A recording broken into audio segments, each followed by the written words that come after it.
everyone.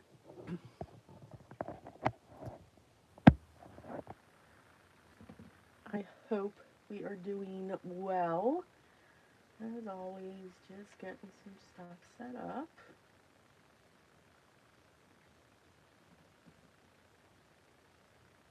If it works. And of course it's not.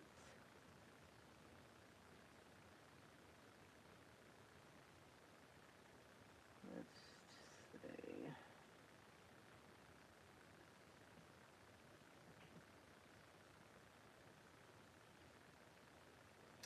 There we go. I think.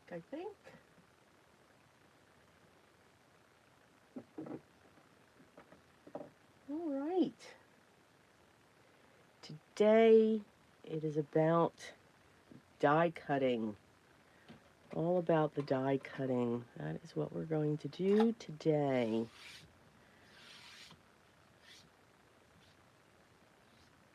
All right.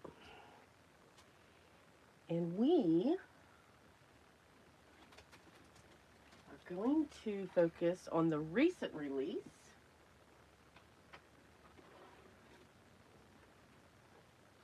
by Scrappy Tales.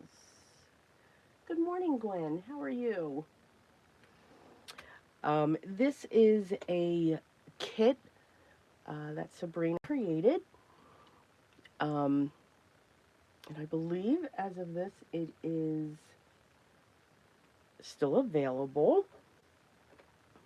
And there's just lots of items here. The dies are available individually. And there are some items that are in the kit that are exclusive to the kit. And I know one of them is a paper pad. So just know that. I'm only going to be working with the dies and digging into my scraps for pattern paper. My week was pretty good. Still getting over this thing that I got. Good morning, Vicky. How are you?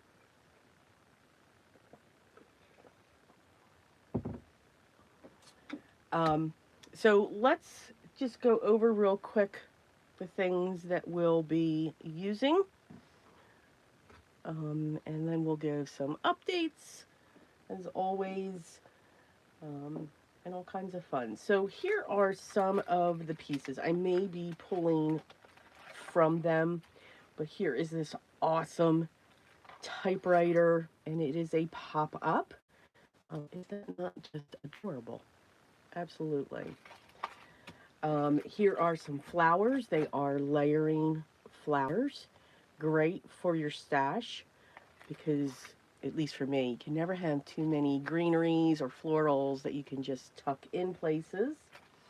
Here's an awesome card that you can make and layer up. So the Queen of Hearts.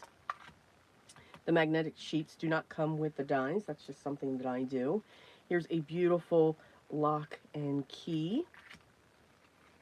And then here these are pieces that would be perfect for the typewriter. So a piece of paper that you can layer and nice vintage pieces.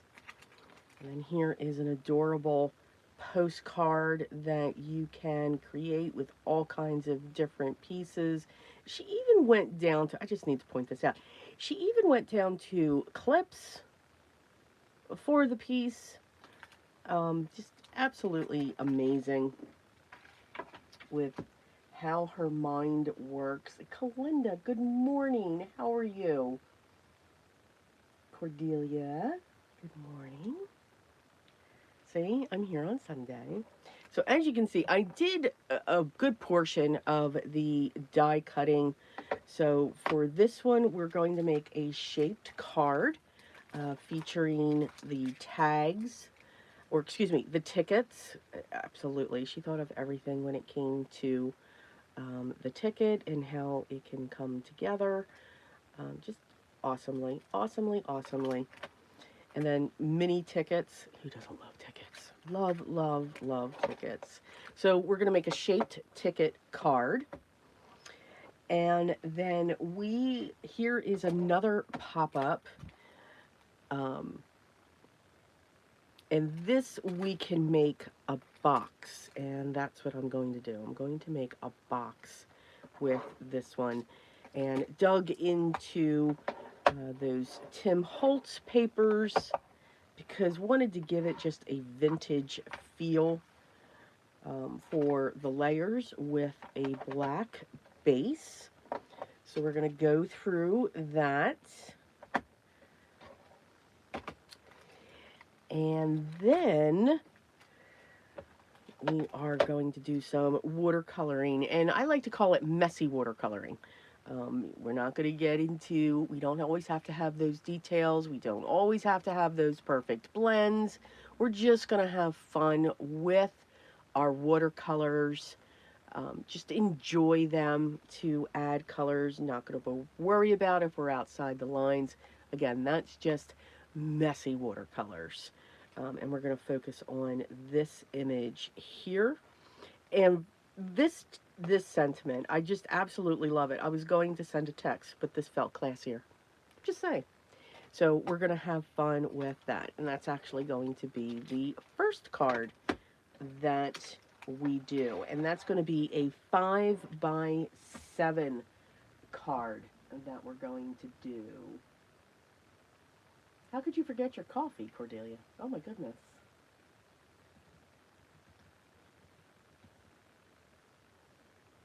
And Cordelia's now getting rid of her husband. Okay. All right.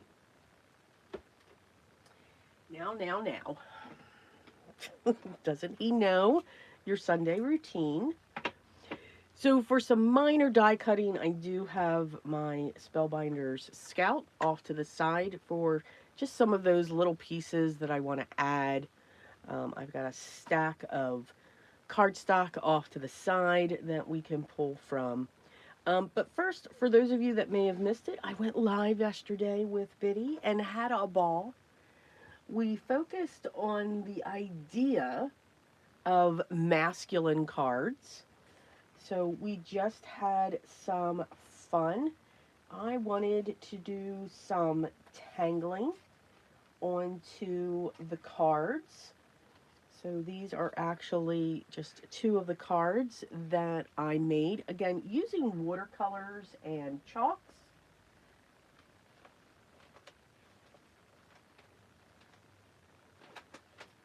Hang on.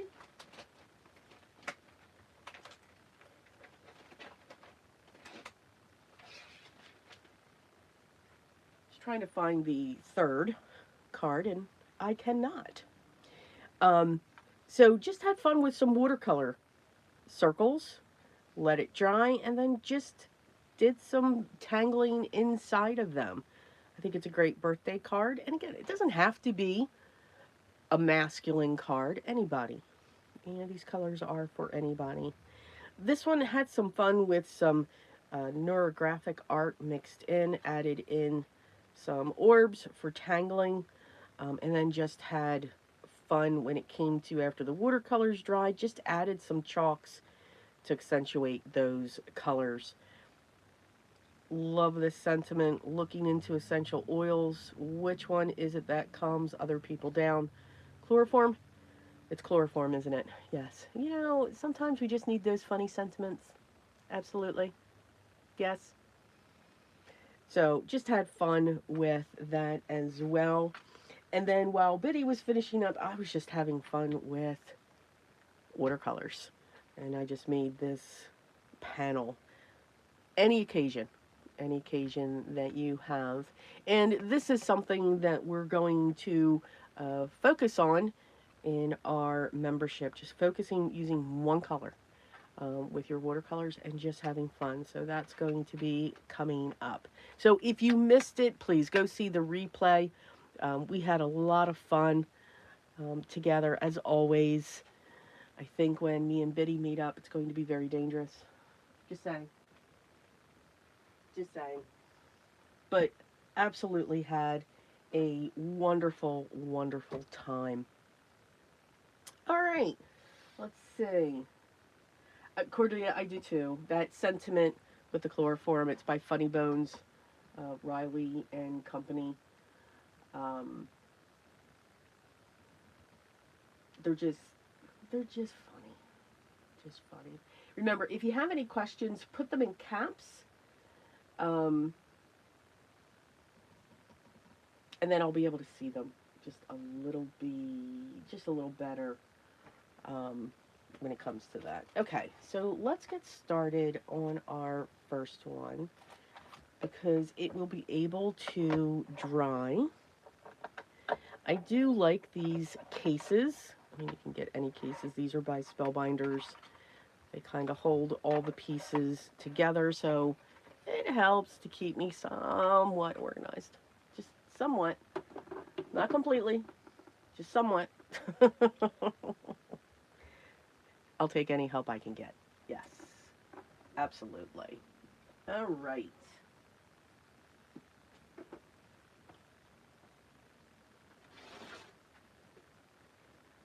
Gonna grab my watercolors. So how is everyone doing? How is our weekend going so far? I am going to tape this down onto a board. These are just hardboards. They're literally called that, hardboards. And I get mine off of Amazon.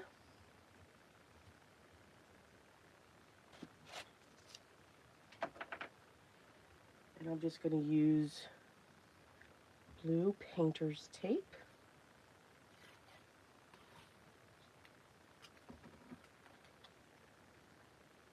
Just to tape that down.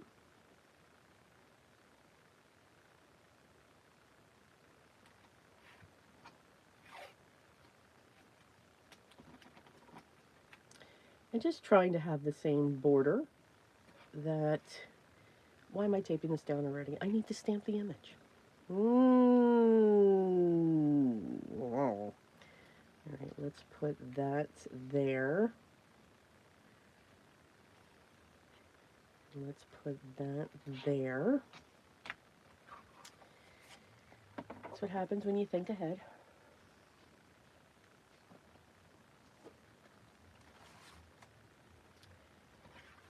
All right. So using my stamp positioner and a sticky mat. I do like the sticky mats. I like the the ones that are like a stamp as well, but kind of sort of for stencils. I don't know. I do not know.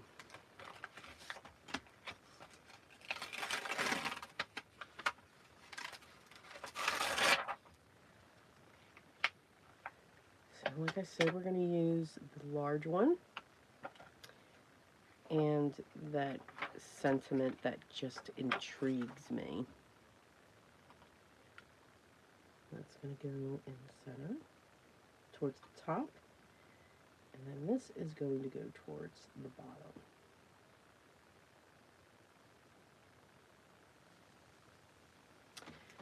Okay, pick that up.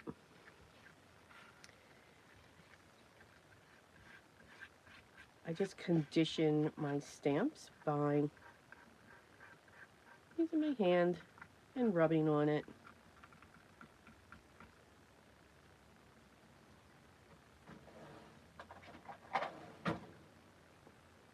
I'm going to use my VersaFine because that will not, if I watercolor, this is usually the ink that I use. And then if I want, I can always heat emboss if I want to trap that watercolor in the area. But I don't want to do that this time.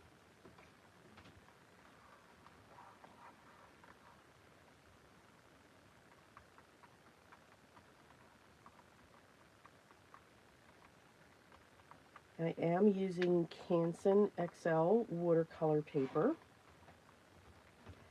I do very much enjoy that paper. I know it's not 100% cotton.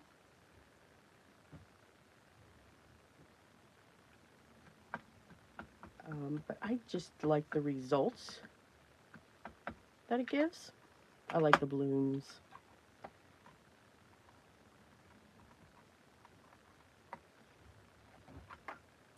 There we go.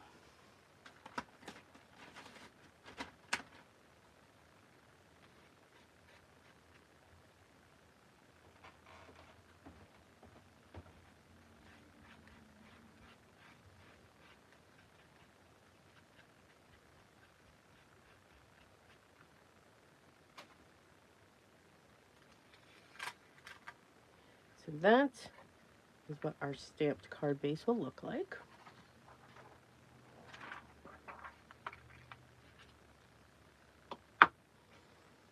And I'm going to real quick grab some water.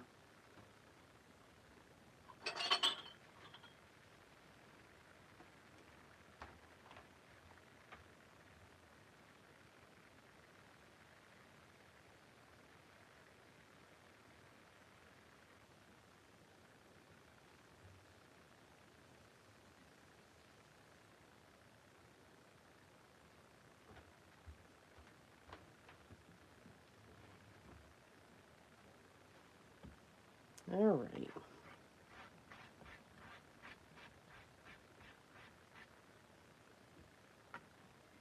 And let's get these away. There are coordinating dies for the stamp set as well.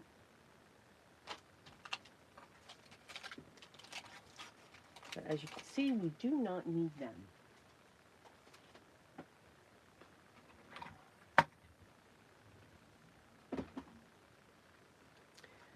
And I'm just going to hit that with my heat tool real quick.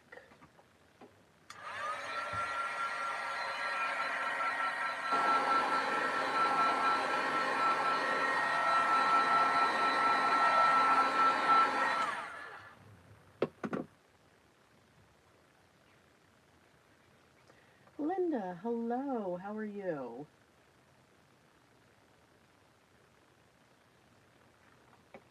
Now we can tape this down.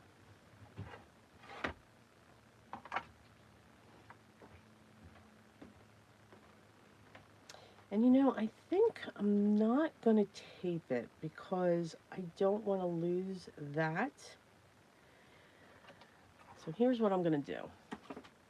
We want to keep this flat as best as we can.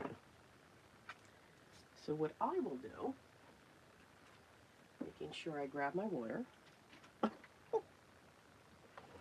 going to take this, I'm going to spray the back lightly. I'm going to place it down. And then I'm going to spray the front.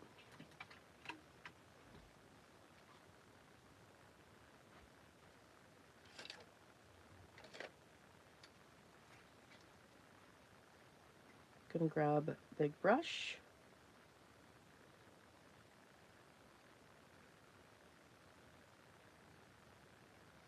And just move that water around. So you don't want too much water, but this works when you're wanting to do a wet on wet technique, which is what I'm doing. And you can see now it's like a suction cup, like right onto the piece.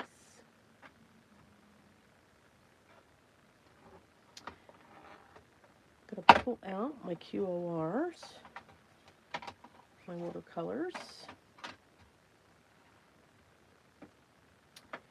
And we'll get these activated. Again, making sure I have water, not my alcohol. I still don't believe I did that. I'm going to put those on the roll of tape because I can save those. They did not get damaged. And as always, I've got my towel, and I'm going to be using my large brush. And yes, this is a size 12, but very universal, can come to a point.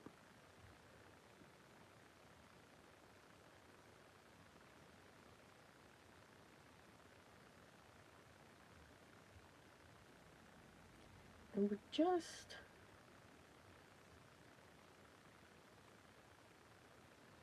going to let these colors move, and I'm literally just dabbing it. Remember, the background is damp, and if you think you have too much, just take your dry brush and pull it down, because it will sop it up. Again, I'm okay if it comes out. I kind of like that look. It's just something different. And depending upon how much color you use,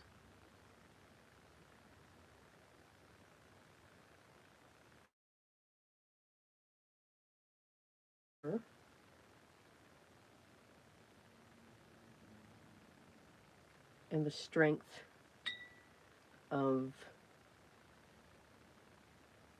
your leaves or floral or anything like that. So I just like to get that color in there, let it start soaking in.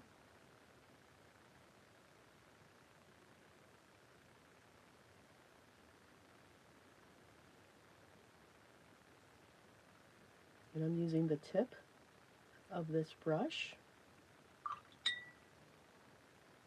and I'm going to clean, because if you have some that came out just way too much, we can sop it up, make it softer. It's the beauty of watercolor. You can remove it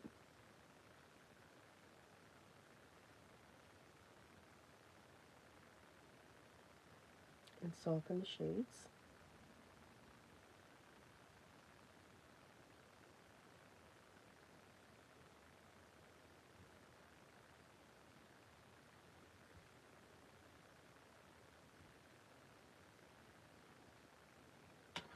And if you see your sides curling up, just going to grab that big brush, and I'm going to wet both sides again. And usually we can get them to come down again.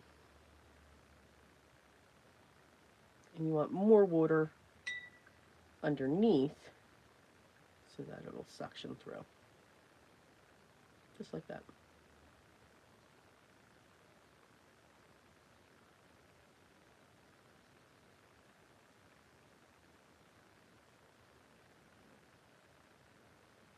And I'm just fanning out around the edges and dragging that green around as well.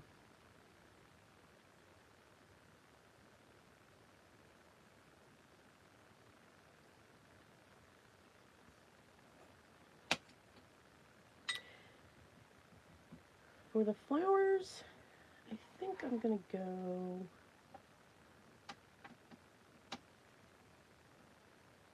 I want to make sure there's water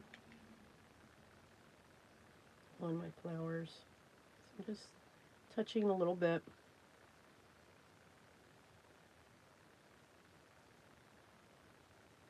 Making like a deep coral, letting them do what they want to do. And I see a leaf that I missed.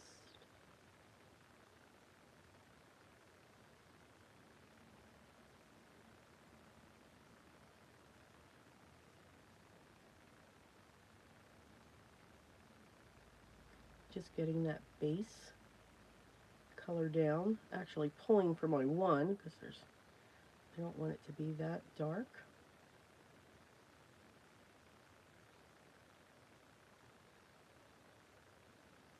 It's nice, it's just going to wick.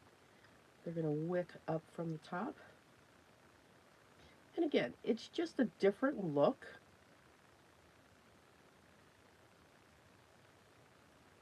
I do want to make sure that these have a little bit of dampness to them.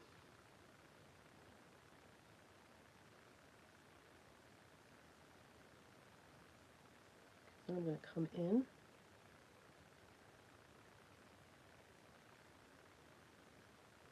with just a drop of a darker shade.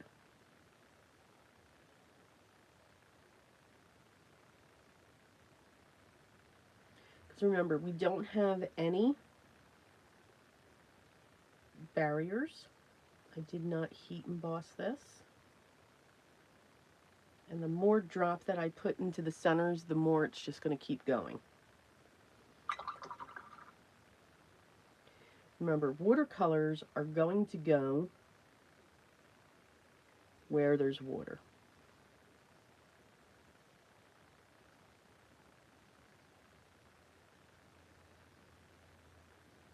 And they're not going to stop. So you can create those lines that come off and that wick through just by dragging it.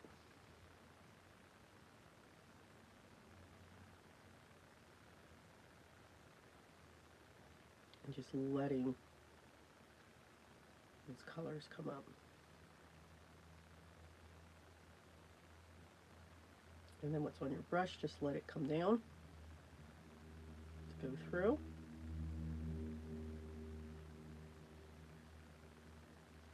To fill those other areas in.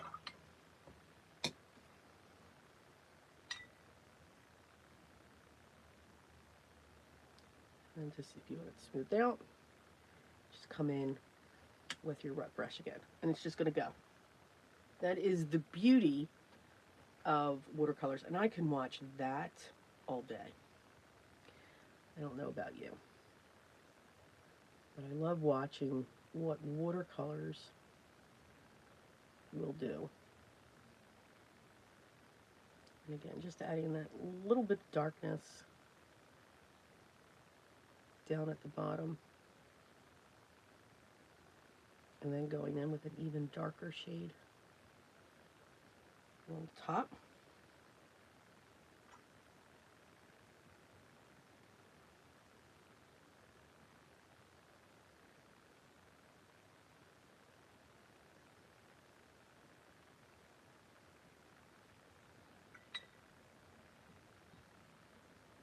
And then let's come in with that green again, because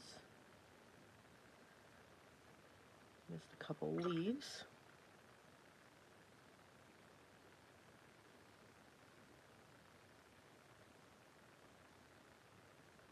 And then darkening them up.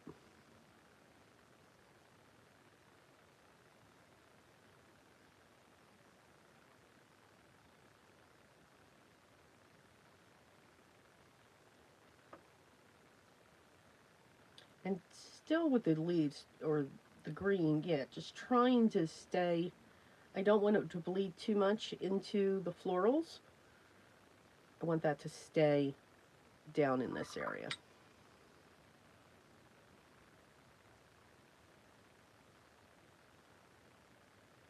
And letting that green come out as well. I do want a shade to come off the top. So I'm going to re-wet the top. And I'm going to come in with blue.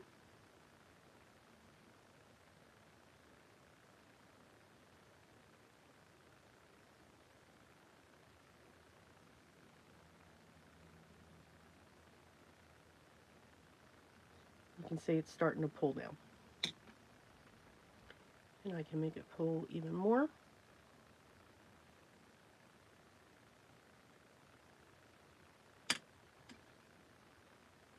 By pulling it down like this, which will create like a cloud effect. And then going back in along the top.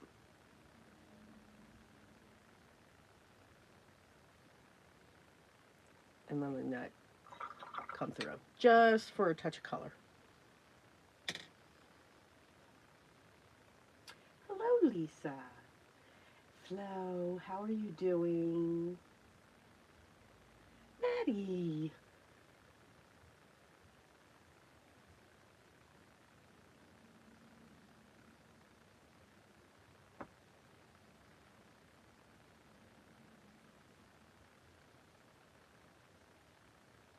Okay. Yes, Vicky, absolutely. As long as your ink pads and or the re-inkers are like water reactive, so that's like Distress inks, the Simon's Positively inks, the Stampin' Up, um,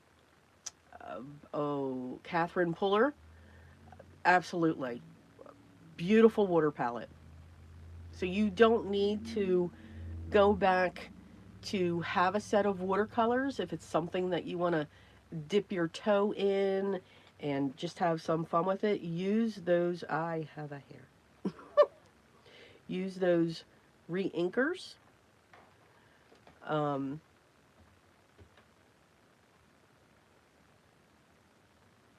to and use that as your watercolor palette. Absolutely. And you just need, with your re-inkers, you just need a drop. And the best um, palette to use with those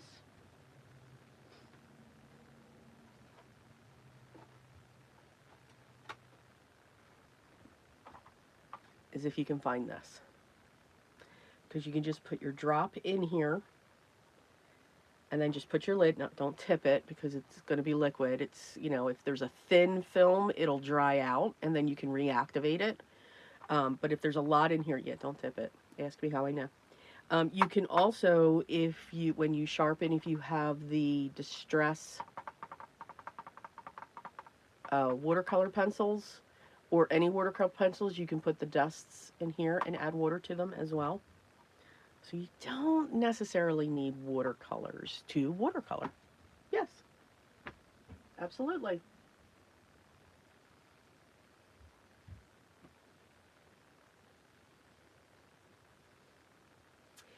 You know, I like the concept of water brushes. Um, I think they're cool. But for me, it's about the control.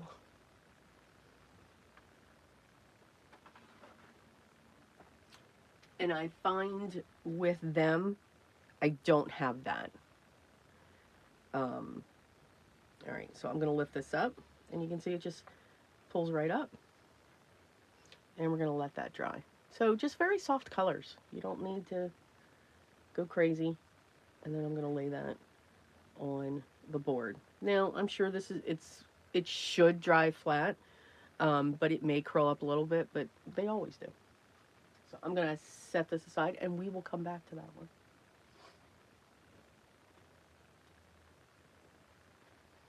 So see, very simple, very simple. So, just checking the comments.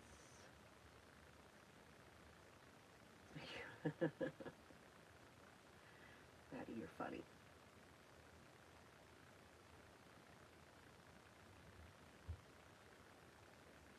Yes, Cordelia, it is a nice size for an A2 card. Um, yeah, yeah, I like bigger stamps as well when they take up that real estate.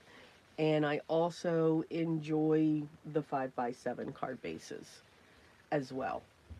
Um, because, like we were saying yesterday, I don't, I'm not sure where it's going to go. I have the idea. I know what I want to do, but I don't know where it's going to end because I just keep adding things and adding things to it. I'm going to move my water or else I'm going to spill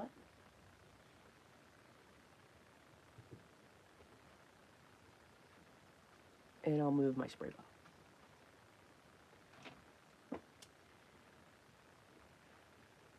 All right, let's do the box.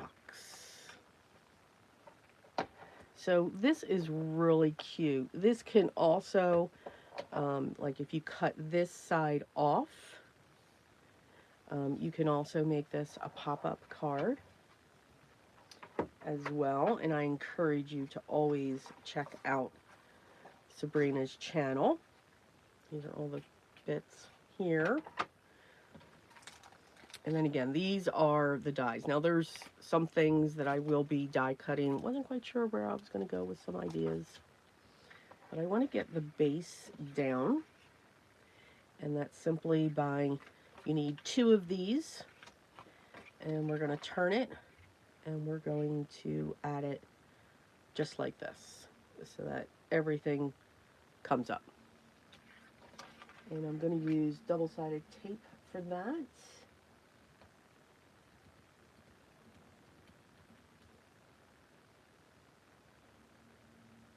Ave, good morning. You snuck in there.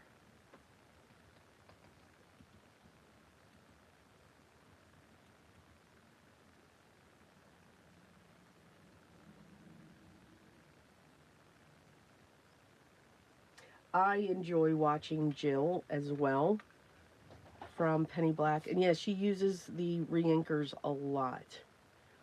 And they will last forever. There's always some great alternatives that are available to us. Once we figure out what we like, what we enjoy,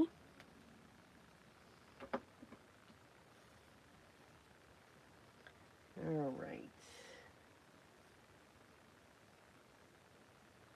Oh, did I ask for pop culture radio? That would be fun. Okay. Question. Do you always keep your watercolor brands together in one palette, or do you create mixed brand palettes with your favorites? I do create mixed brands. Now, generally, how do I do that? Oh my, okay, let's do that. Hang on here. You've got paint all over the place. So, when I first started with watercolors, I kept my brands because I didn't have, you had the one, brand, or you bought that set. So I did keep it together. When I finally, over time, after you play with them for a while, there's certain colors that you do like from other brands. So I do now mix and match. There's certain colors like buff titanium.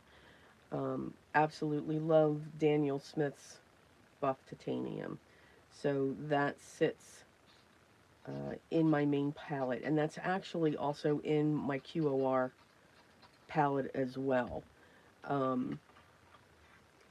There's the white from Holbein that I enjoy. That's also in my palette. I do like using white. Not many people do. But I do like the effect it gives. I like the effect of the buff titanium and what that does to the watercolors. So I will mix and match. There are some colors, other pastel colors that I enjoy from Holbein as well. I'm just going to reinforce these score lines, get them moving. So yeah, I'll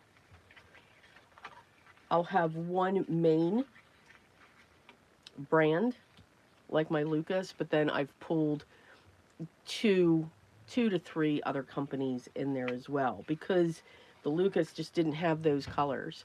When it comes to Daniel Smith, I like their specialty, their granulating. So yeah, I'll mix because there's a certain color theme that I enjoy, if that makes sense. All right, so the inside of our box, I hope that answered your question.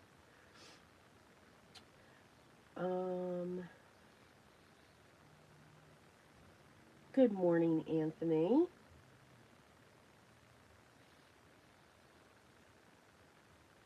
Was it good music, though, Cordelia?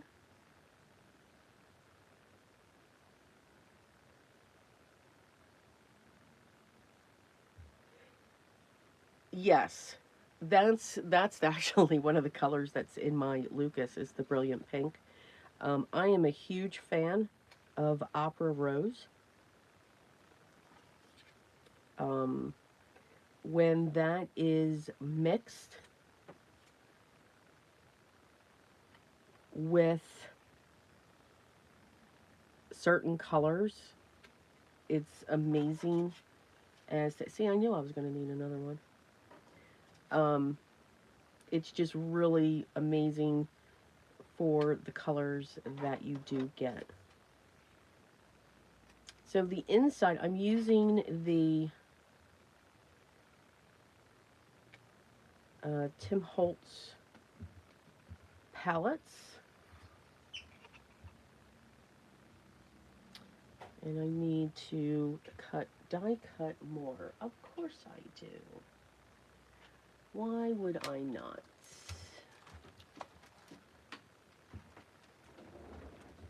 And I think it's from the orange collection. I think with when it comes to watercolors,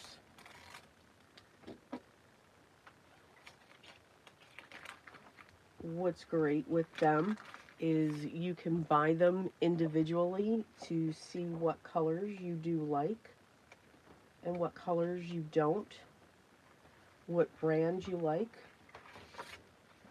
and what brands you don't. Yes, that's the one. And I think that's important.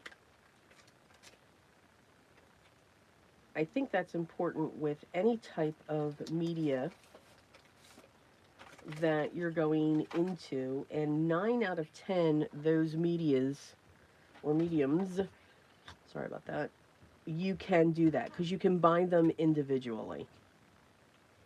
And I do think that that is a good thing to be able to do that.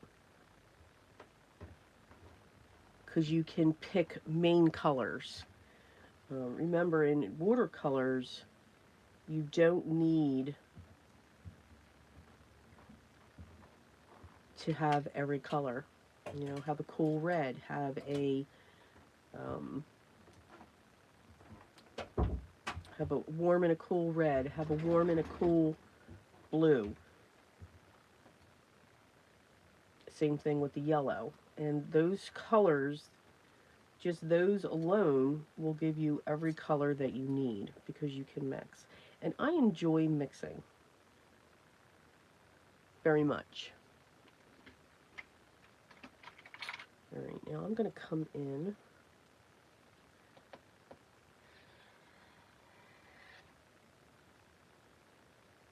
with my rotary cutter, because then I'm not going to lose my spots.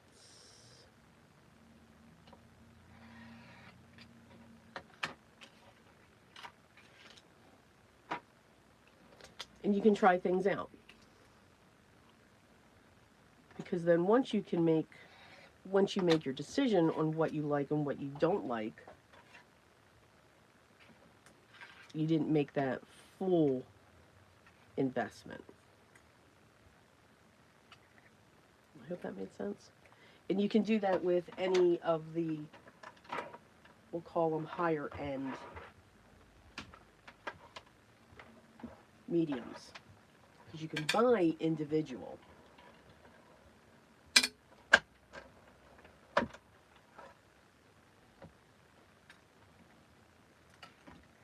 And if you don't like it, you can just keep moving on with it.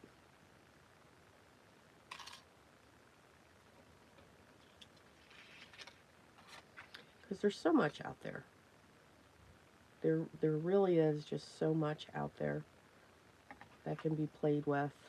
And not everybody's the same. A lot of people love Daniel Smith.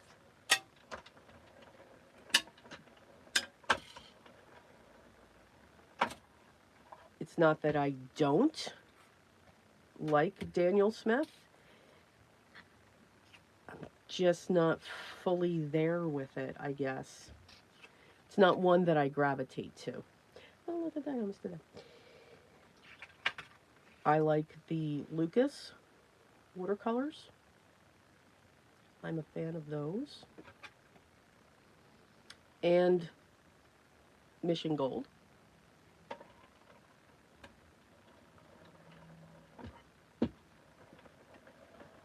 And the QORs. And they each do something different.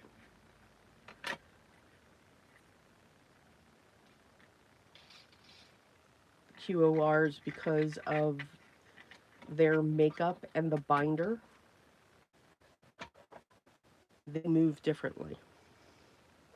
All right, let's pull that back in. Now that I got my pieces together. Oof. All right, so I'm going to switch these.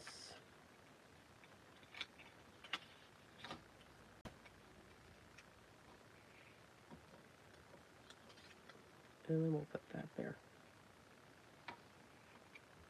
So that's going to be our inside of the box. Now we get to glue.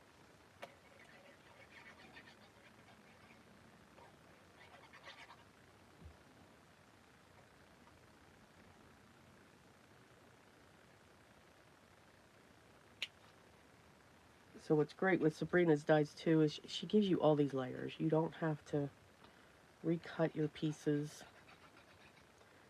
or anything like that. She thinks of everything.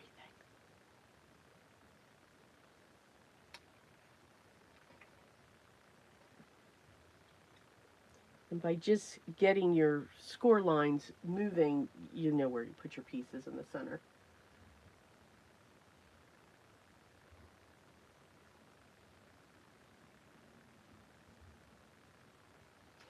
Well, now, Cordelia, with your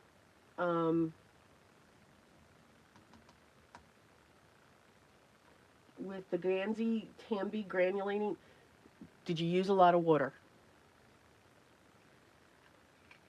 For granulating watercolors, it's a lot of water.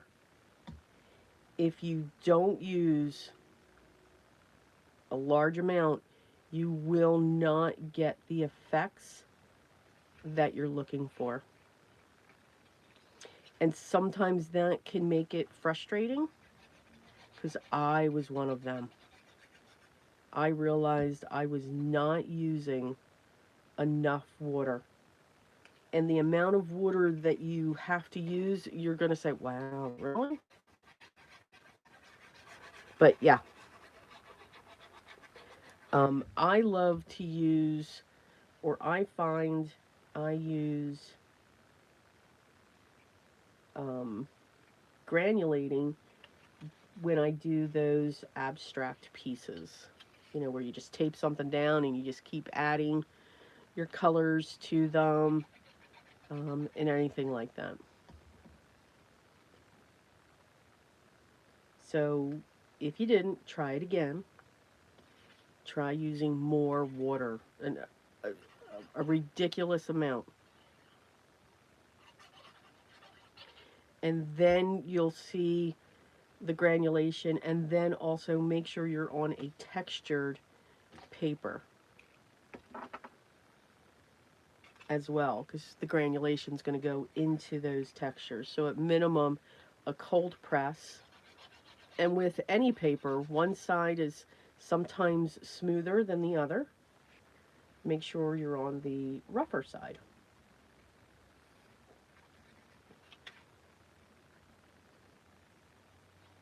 So try it again.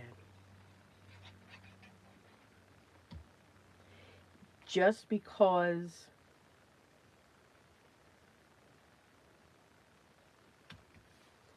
and that same technique, you know, will give you the same results. Do you get different results? So same, well, we have that. And I didn't, and I know you're going to see my tabs, and that's okay. I'm okay with that because I didn't want to put this together and then try to get all these things in here. Yeah, no, that was not going to work. I'm just saying. Just saying. So I'm okay to see the tabs. I think it makes it look vintage. Yes. Yes.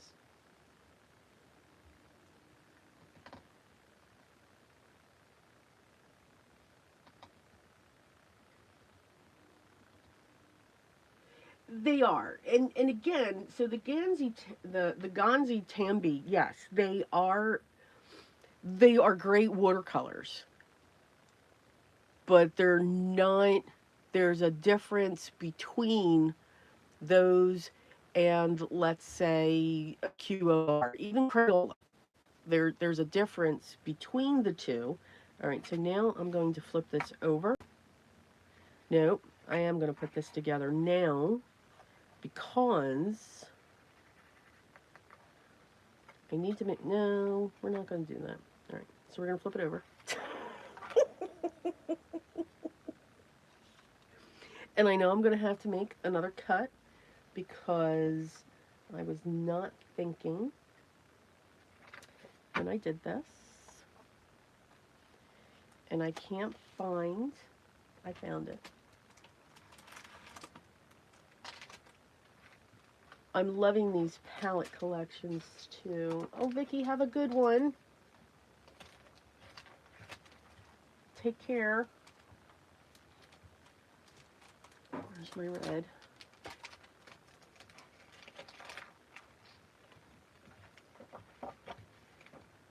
All right, where's the one that I used? There it is.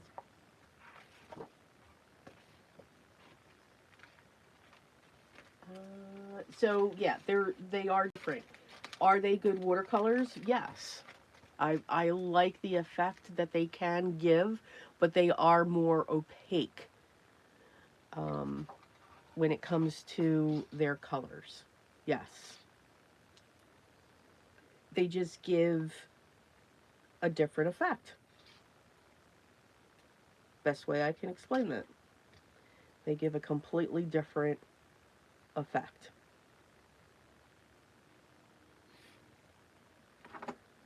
But they are good. If you're looking for what I'll refer to as a more traditional watercolor feel, and if you're not sure if you're going to like it or not, get the Crayola set. Best set. I think the Crayola sets are great. I really do. If you want to try those out. Oh, time to flip. Flip. Yes, my cutting plates are well loved. Very well loved.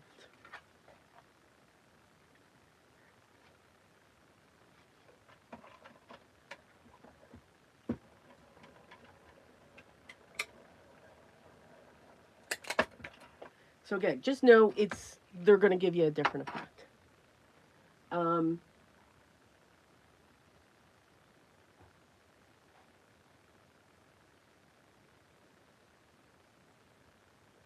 Let's see. I'm looking at the comments.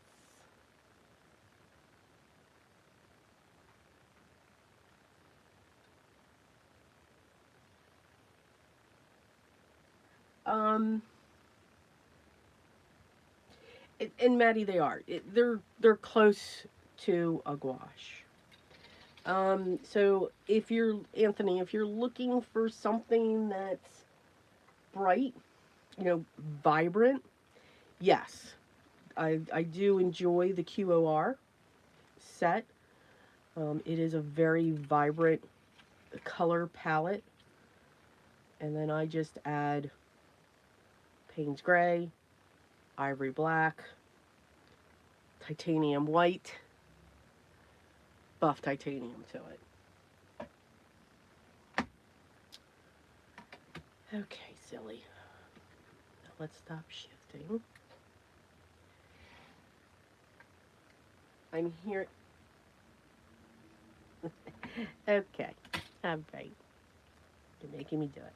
All right. Yep, we can tape. our pieces down. There we go. Now you're not going to move. There we go. Figured I'd be daring.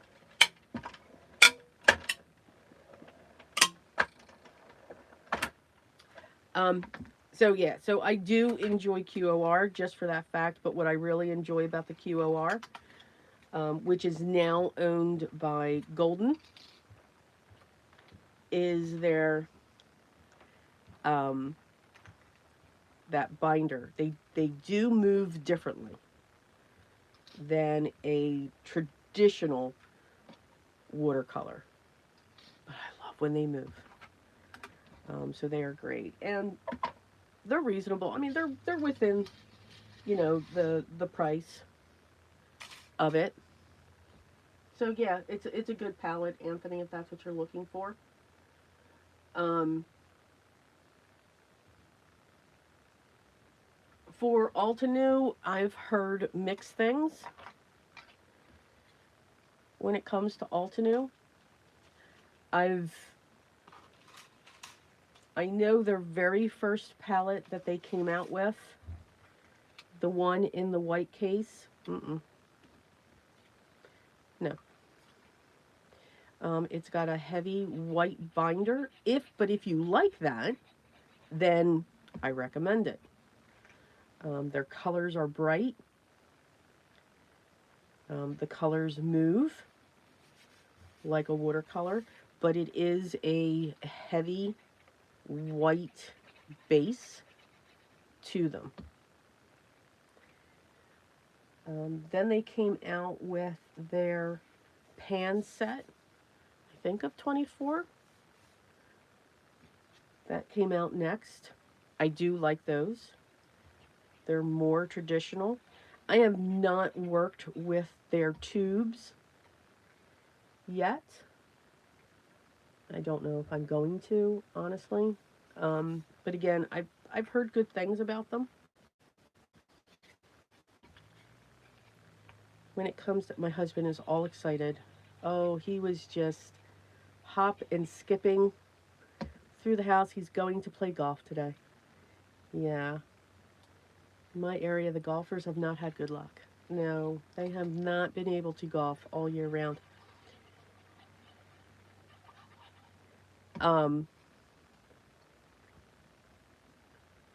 So yeah, it's trial and error. But I will never say that, okay, you need to spend a lot to enjoy. That's a personal choice. Absolute personal choice.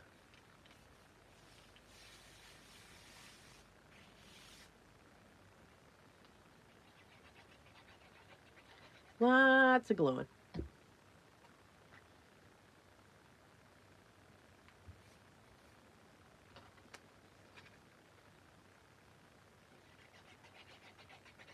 Lots of annoying sounds.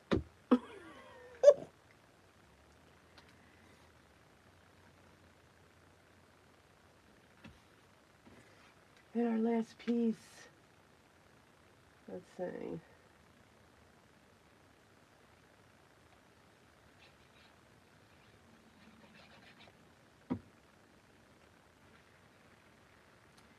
So yes, Anthony, those are the ones that I used in the beginning.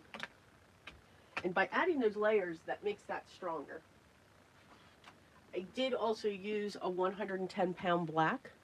So this is the color palette for QOR. That's what it looks like. You can get a set, I think it's 24. And then there's my white that I stuck my finger in. And I need to add more buff titanium in here. I usually keep it right here in the corner of that. So that's what that palette looks like. You can see they're already, you know, they're bright. And I do not clean. I just keep using it. My palettes are well loved, and I just don't clean them. Just never have.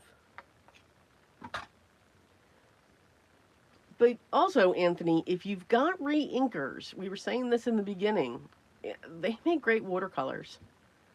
Absolutely. They really do. Um, Very good. So I recall it over 10 years ago. And other than white, which needs refilling. Okay. There you go. Again, when you find something that you love, we keep our fingers crossed that it doesn't go anywhere. And again, it can be something so simple.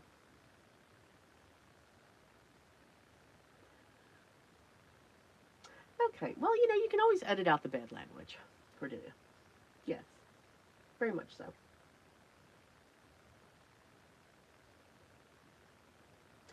I So it's funny, a lot of people like the half pans. I do not. I am not a half pan girl. Um, and I have some of those like really small ones as well. I can't get my brush in there. I like to use large brushes when I watercolor, just like that. I was using a size 12. Somebody else may have used, like a 6 or a 4 for that. I just like to, get in there, have fun with the brush, and I find with half pans, it's very frustrating for me. And I feel like by getting my brush in there, I'm destroying my brush, and I don't want to destroy my brushes. Yeah, it's just I'm weird. I know. it's just There's just some things I can let go when I when I paper craft and just have fun with it. But there are certain things where nope, can't do that. I just can't. So I know, I get it. I just yeah, no, it just doesn't work for me. It just does not work for me. So I'm using a little bit of double-sided tape. I'm going to curve these in, and the double-sided tape is going to allow so it's not. It's going to allow for this. So we always have to play a little bit of yoga with our hands. And once I can get through the glue, guys, I promise you this works. Now we're going to pinch it.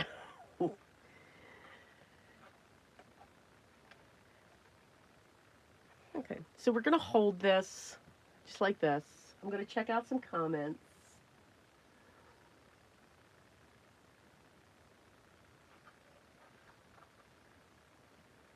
Okay. Is that going straight? Yes. All right, so now we're going to try this with the second side. Now, could you imagine if I put this together? And really? Really? All right, so we're going to hold it like this. And I'm going to look at kind of maybe.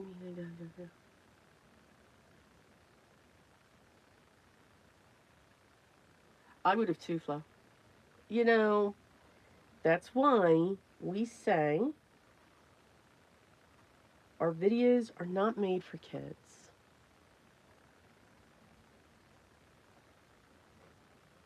I've always wanted to do, too, a live that starts at like midnight Eastern time.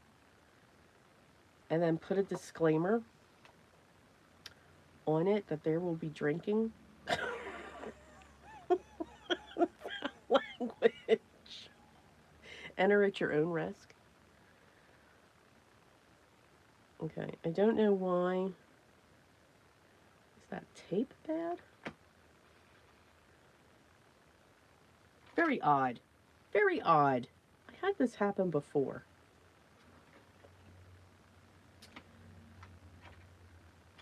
See, these are the not so fun moments of card making. But that's okay.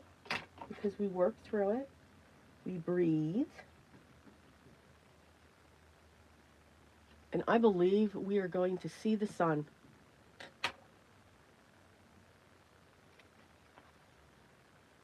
We haven't seen the sun here in our area for like 5 days. All right, so I'm going to bend that out. And I'm going to bend that one out. And I'm going to bend that one out. Okay. Here we go. Round 2.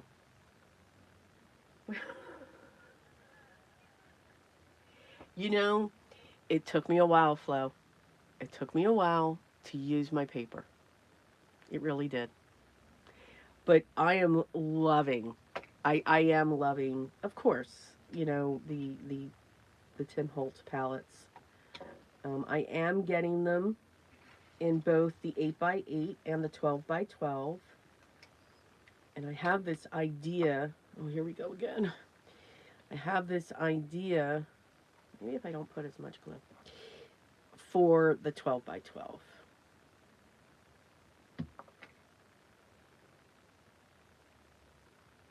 Wow, my cat must be dreaming. All right, now we're going to bring this up. I don't know. I don't know if we're going to get to the third project. My goodness.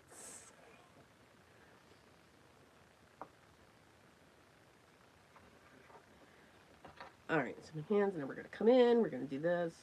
So yeah, I'm very much, so I'm using the 8x8 size. I know. I'm kind of proud of myself. And amazed that I did it. Oh,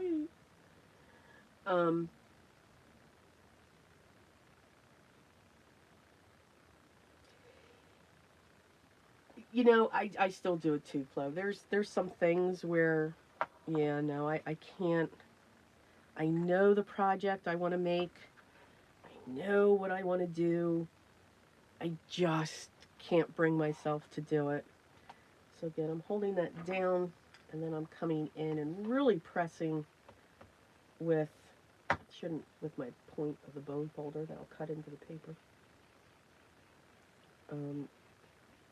With my paper creaser. Okay, the box is together. Wow. So sorry, guys. That's just, but again, patience. We breathe. We say not nice words in our head. And I just think it's really cute. Very, very cute. Yes. Cute. Cute. All right, so that's what our box will look like. Now, why am I not worried about those tabs? We'll show you. Hold on.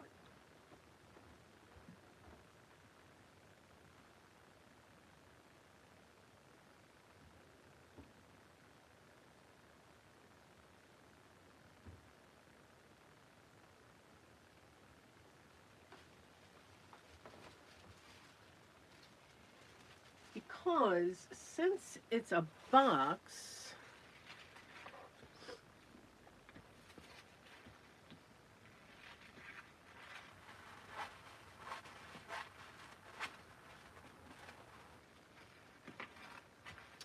we are adding tissue paper.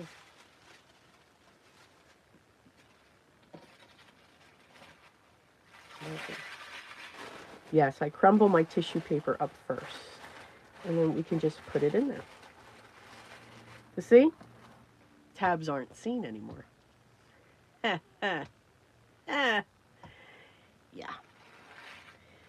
So we can push that down. Well, then we'll move that. Okay. So let's decorate.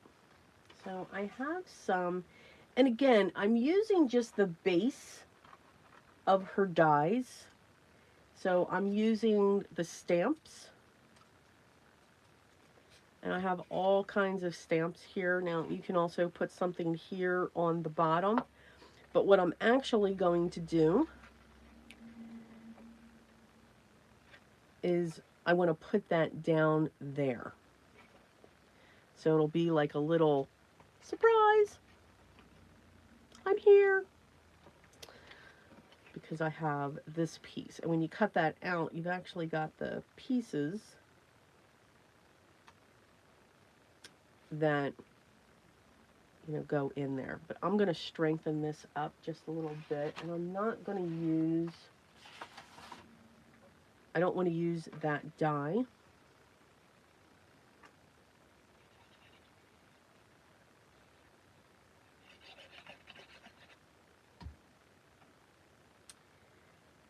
Oh, so I have an update.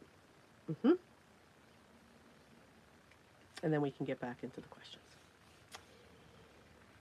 So I'm sure some of you remember the debacle of the power surge that went through our home when we lost power. Everybody was fine. And for some reason, when the power was brought back on, it really put a surge through the house, and some items that were plugged in basically got zapped. And one of them was my sewing machine. Sewing machine I'd had since 2005, maybe 2006. No, maybe 2008. There's the two zeros in between. Let's say that. So no later than 2009. So it did not turn on.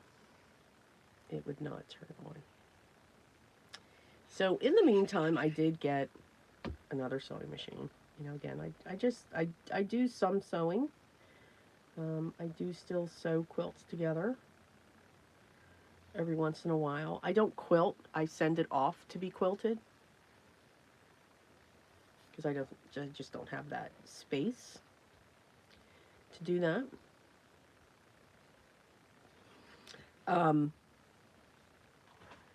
So I did take okay, I can't lose that piece. I did take the machine to where I always take my machines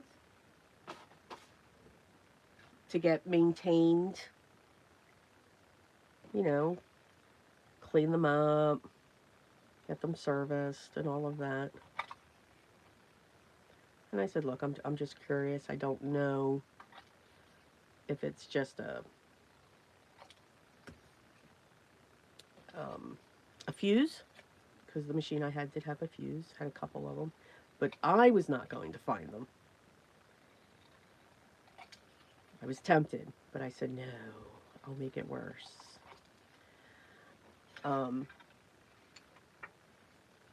So I finally heard back from them. My sister lovingly took them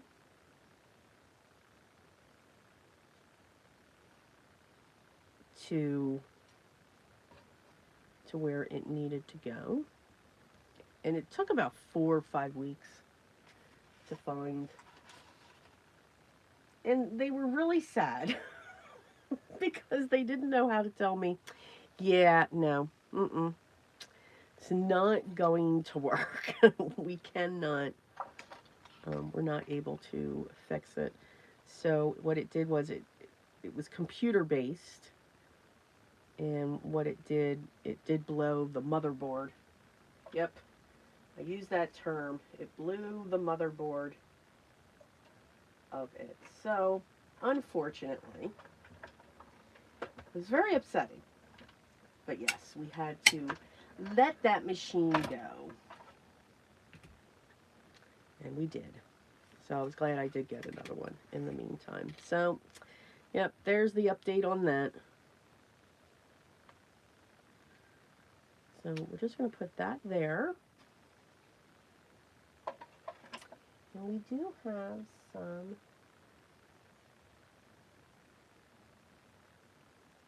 little tiny,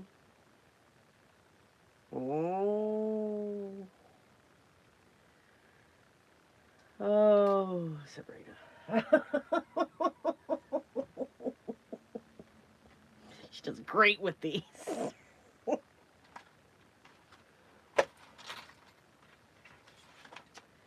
we're going to do some very small die cutting. So, yeah, had to go. Had to go. Let's see.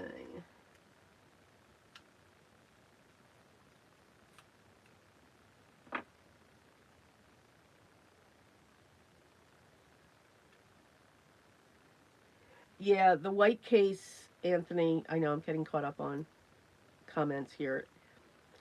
It's it's not traditional watercolors. It's got a very heavy white base to it. Now again, some people like that. You know, it's just like I say, to each his own. We all create differently. We all do things differently. Um, so yeah.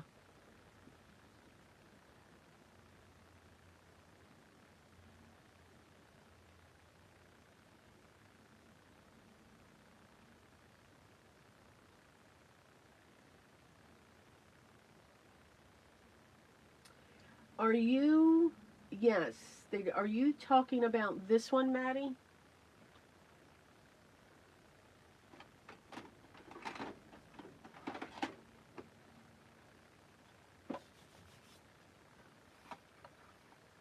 This one? This is the Altenew watercolor palette. And yes, I do like this one. This is a nice, ouch, as the scissors go flying. This is a nice palette, and you can see how they look. Again, I don't clean my palettes, so I use these colors. I like these colors. Um, this is a nice. This does work like a watercolor we think should, and then this is how they swatch. And it's a beautiful, bright palette. Very much so. Beautiful, beautiful, bright palette. So this one is nice. Absolutely. I've had that for a while. I think that was the second one they came out with. And Gwen, I agree with you. I have more watercolors now that I'm good. I finally, honed in on those that I like.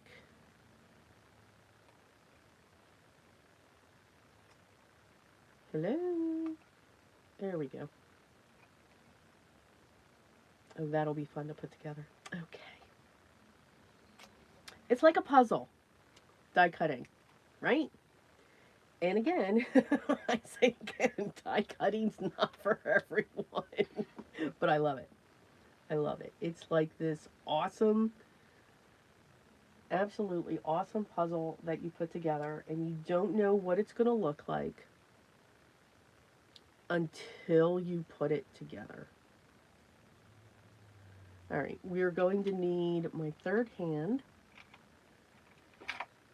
So that's tweezers and or a pickup tool.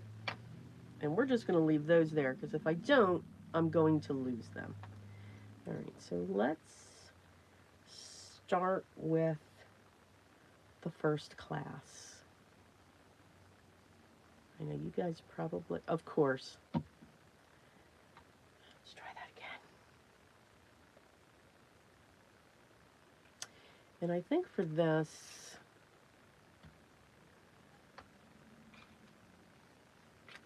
I'm just going to grab a scratch or a scrap of solid cardstock. I'm going to dip it in there, and I shouldn't have started with this one. First class. Okay, so that's a T and an S. So I'm just going to dip that in and then tap off so that there's not too much. We're going to move that there so I don't lose it. And we're going to start this here. So you got to put it together backwards. first class. Okay, so that's two S's. So see, it's like a puzzle. It's like a puzzle. And I know they had those sponges out at one point. All right, this is upside down, so we're going to do it this way. And I'm just shooting that it's going to be straight.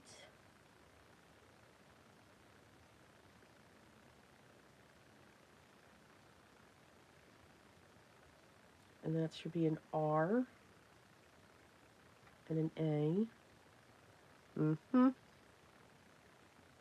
know they used to make those sponges. I never liked the sponge. I hope I'm spelling this right. Alright, don't laugh as you're doing this. Note to self. Okay, don't look at that. Oh my. Alright, we're gonna cover that up. And I'm missing some letters. No, I'm not. Okay.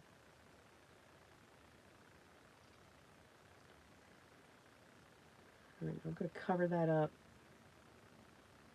I know you're all laughing right now. Okay. So there's. Oh, that's crooked.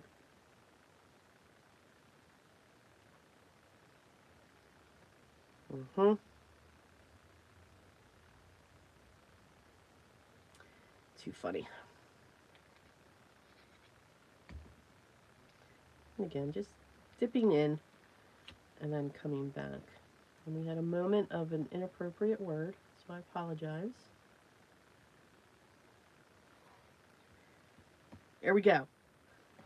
First class. And then we'll get the 50 cent on there. I think I'm going to put that there. And then here you can write your note. So I'm going to leave that there. Now there is a to and a from, but I'm going to write a little note there. And again, I know, you know, Valentine's, yeah, it's past, but this doesn't have to be for Valentine's Day. This does not. And I'm letting the papers sing, basically. Letting them do their work. I'm going to put that there. And then I'm going to grab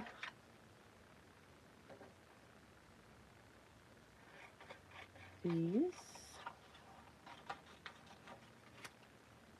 Because we can add some tickets. Hey, John. I know, I'm getting caught up. Yeah, I'm way behind. Okay. Okay. Well, welcome. I remember Birch Press. They were wonderful dies. Wonderful dies. But welcome. I'm so glad you are here. Biddy! Yo, how long ago did you get in here?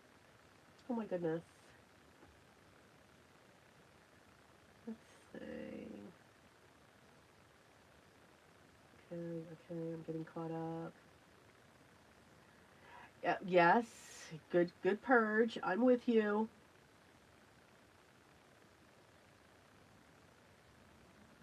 And Maddie, you can. Take all of your favorite colors.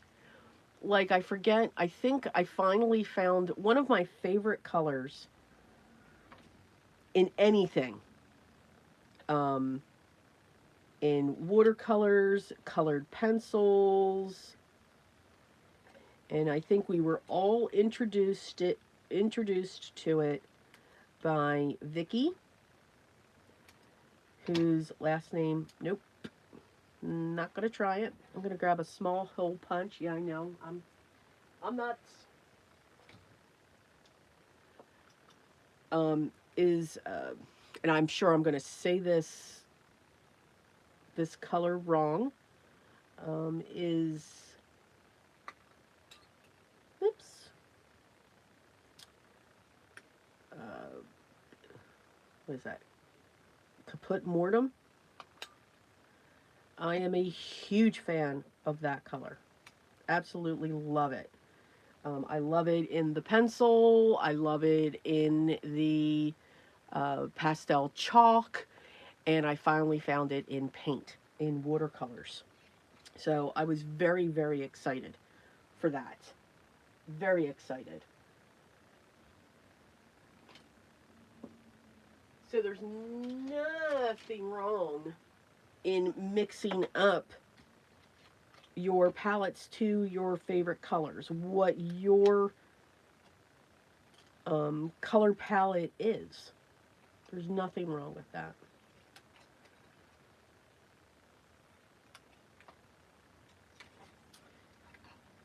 All right.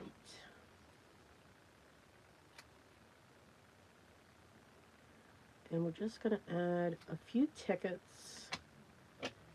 I'm going to bring in my decorative scissors.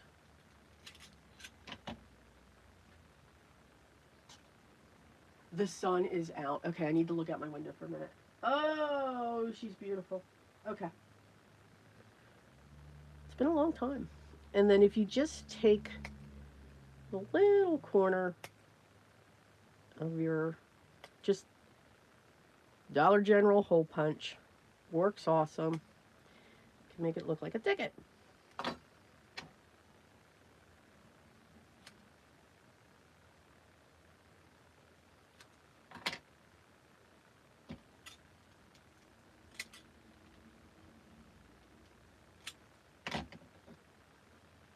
Wrong one. So yeah, I encourage, try the different colors, try what you like. Go for those beautiful convenience colors. Why not? And convenience colors are like those teals. Um, you know, you'll know a convenience color. What we call a convenience color. They're like, you know, peaches and, you know, all of that. Why not? It's your palette, and there's nothing wrong with mixing up those brands.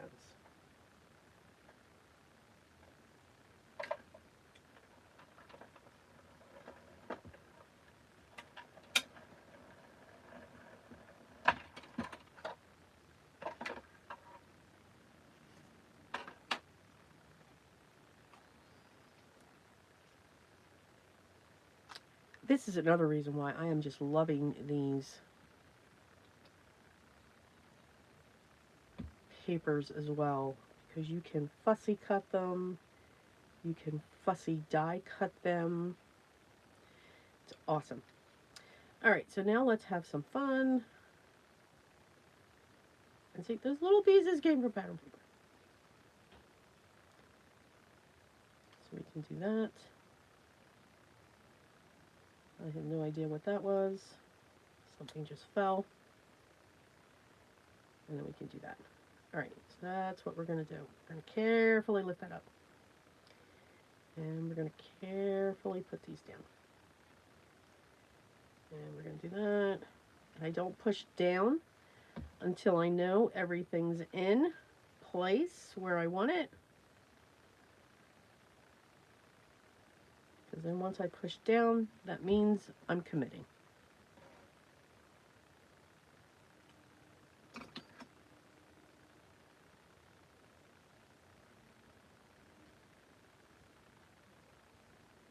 And again, remember, it's just paper.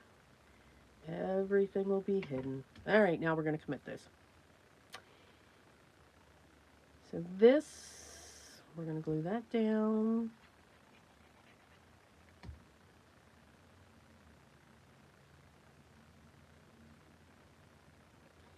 And then for this, since there is just a little bit of a lift, I'm going to add a small thing.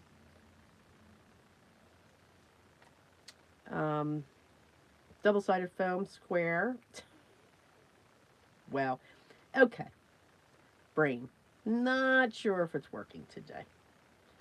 I don't know. I think putting the box together kind of threw me off there. There we go. And then that'll just keep it somewhat even. And then the glue will attach it to that. So I can write my note here, put my note there, and then this is going to just sit in the bottom. I can also write a note on the back if I wanted to. Boop.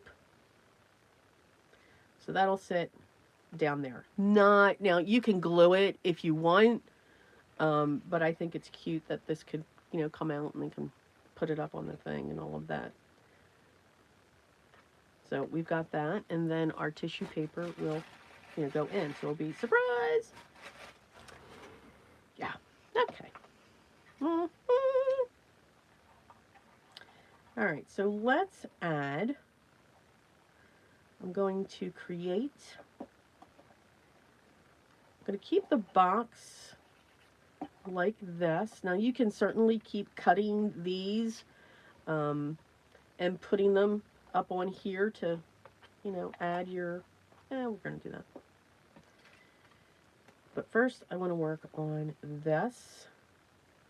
We're going to create a collage. Now you could also use that piece, and you could actually glue it to the top as well along this lip, and then use Velcro to close it here. But I like the idea of it being a little sneaky on the inside.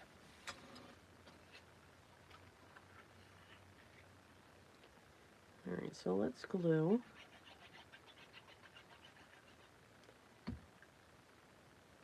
this down here. I'm just going to create a small border. Nope, not that.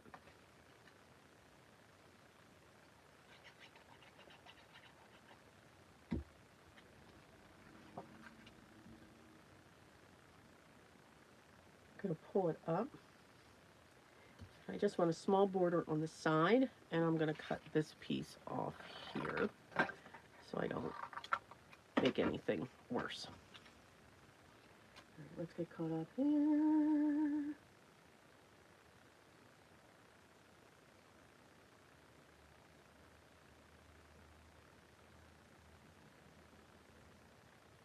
Okay, so you were all, yeah, so I had to, you know, again, midnight, yeah. I mean, I don't know. I gotta see if that would, let's see.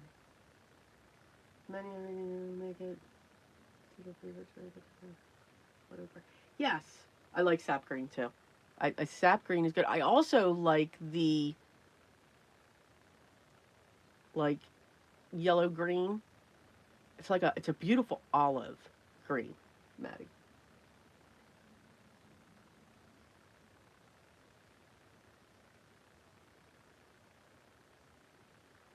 Yeah. You know, knowing my luck, you know, somebody would get called out with what I did. Oh. Yes. Okay.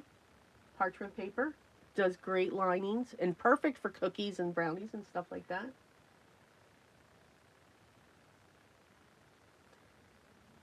Okay, you got that. Oh, Sean's in there. I'm probably, by the time I get down to the comments, someone will be gone. So I'm so sorry.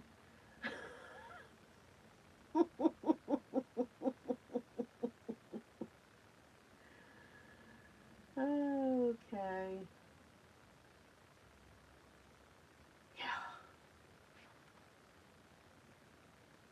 Yes, and they couldn't, well, they couldn't replace it with the sewing machine. They don't make those parts anymore.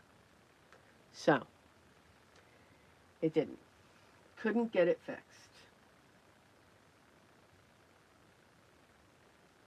No, I did not just cut out the 50 cents. That was die cut. That was die cut.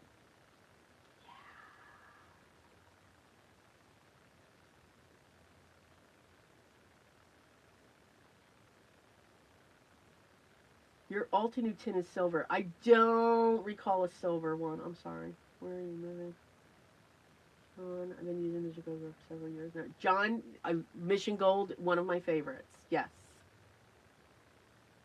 Yes, you did.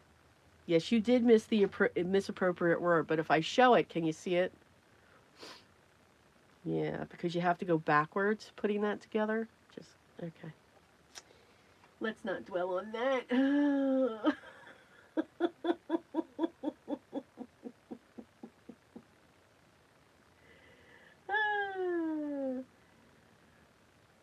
Okay, I am so far behind.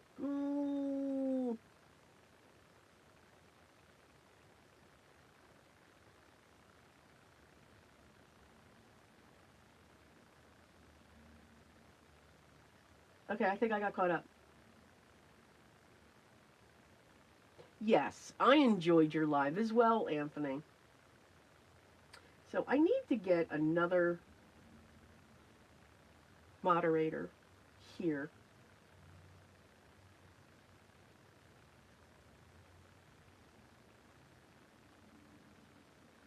Let's see. Okay. Now I'm all caught up. All right, so now I'm going to take this. What time is it? Yeah. And don't worry, these are scraps. These are all scraps. So you can take something and make it look like a tag. So I took this. I have a very thin border going on here. I'm going to take my pinking, my mini pinking shears, or you can use large pinking shears, whatever you got. And I'm going to cut up from it. I'm going to go across. I'm going to do the same thing at the bottom. Go across. I'm going to come in with my long shears again, do that same border on the other side. Boink. So now it looks like a tag. And then if we take, you can either go on the corner, but for this one, I'm going to go right in somewhat of the center, eyeballing, not measuring. And there you go. Looks like a tag. Yeah. There we go. Okay. Absolutely simple. But I am going to continue to use these. And use these. And we can... Really? Really?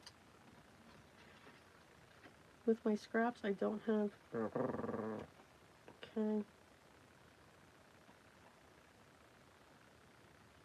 So I'm going to take this one.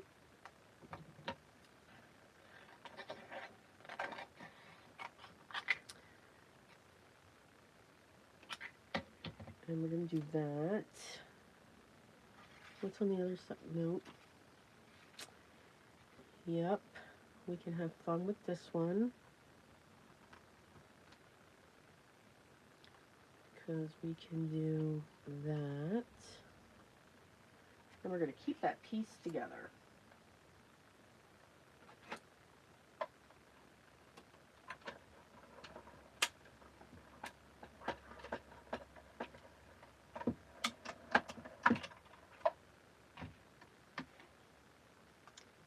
And has anybody taken notice that I have not been using vintage photo? Just saying. Just throwing it out there.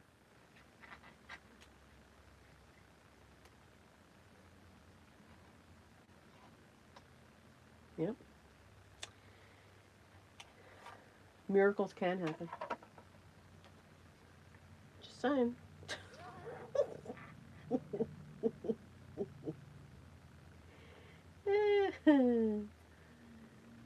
I'm funny.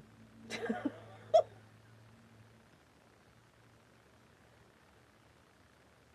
least I think I am.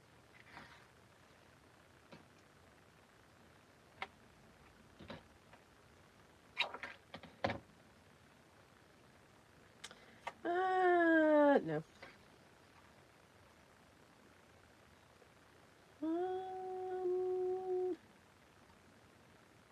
Okay, we're going to go right into that one. And we're going to be daring. We're not going to tape it down. We're going to slap that on. Pinch. Fingers crossed.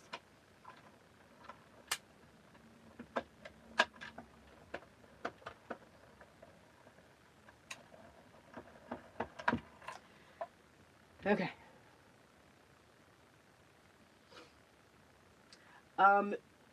Vicky Papa. Yes. She's the one that got me into that. She used to always use the big brush, and just forget what they're called now. Those pens when she used to do her art journals. Absolutely love that color. It's just, it's a brown that's, in my opinion, has a purple-ish hue. It's just very different. Very, very different.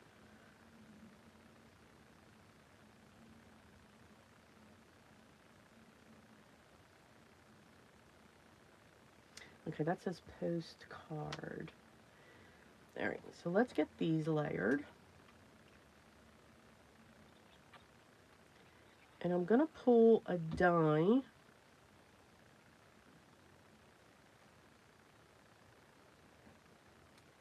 from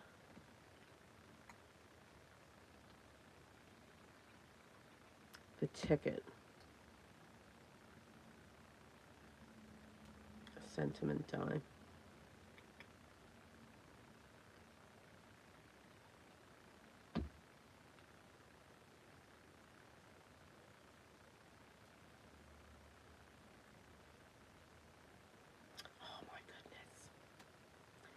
Got some tiny pieces going on here.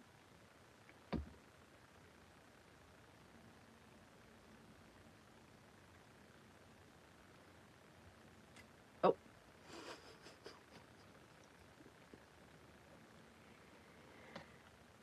So this is going to be our closure. So I'm going to put that like that. And it's going to get glued up on the top. And, oh, remember I was looking for my Velcro the one day and I couldn't find it? So you all know what I did, right? I reordered it. Guess what I found when I cleaned yesterday? Oh, it's horrible. Horrible. Yes, the Pitt Big Brush pens. Yes. Yes.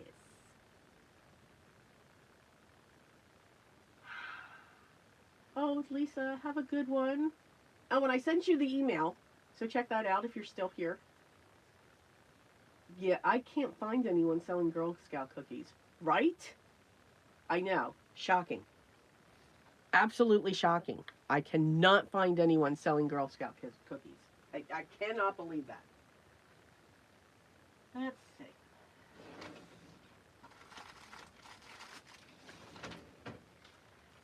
So I am now going to come up with a project that uses lots and lots of Velcro dots. I'm a mess. So, yeah, here we go. So that's going to go up there, and then I'm going to put a mark right here.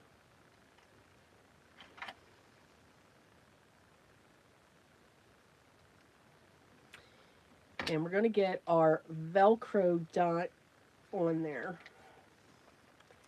Now, I don't know. We're going to find out how strong these are, but I'm still going to add a little bit of glue. And we're going to get that there. And wow, okay. Black fuzzy alert. And then we're going to get our other piece on there.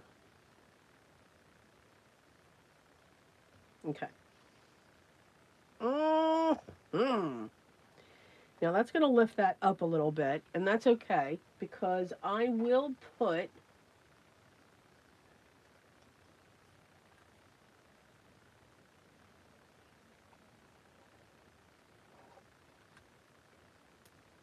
a foam square up here.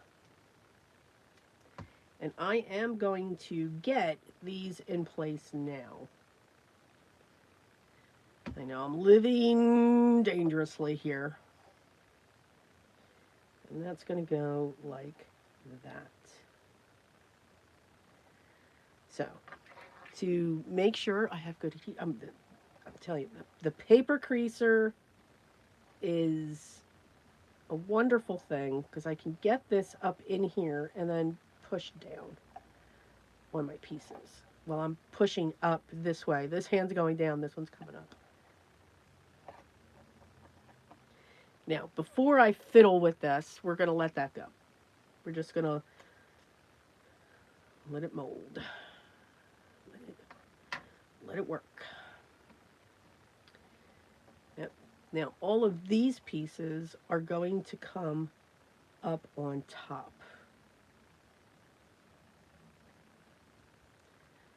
So, we're going to put that one there.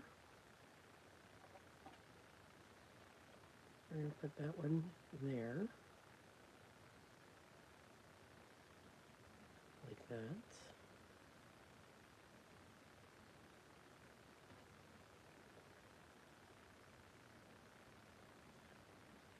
And then we're just going to drop that one there. And then we're going to drop that one there. And then again, we're going to come in, and then I'll be able to push that down. Just to get the glue in there. Mm-hmm. All right. Scrap, scrap, scrap. Extra die cuts. Scrap, scrap.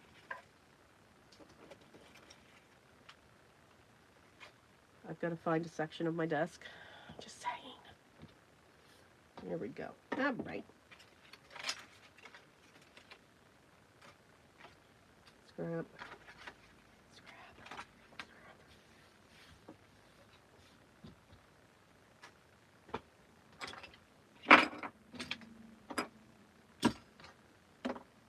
Okay. Yep, I literally just went, pushed everything off to the side. All right, so now I want to find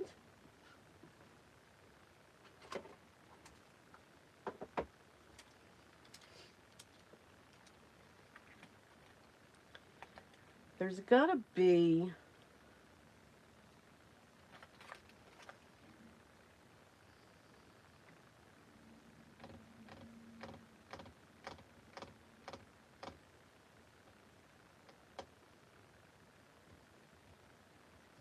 there it is. That's the one I want.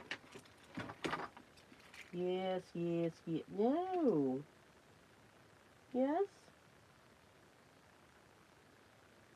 Hmm.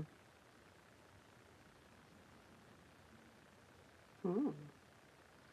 I'm going to go with one from here.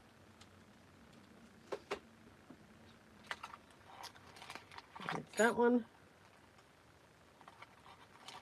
And that one. I want a black base.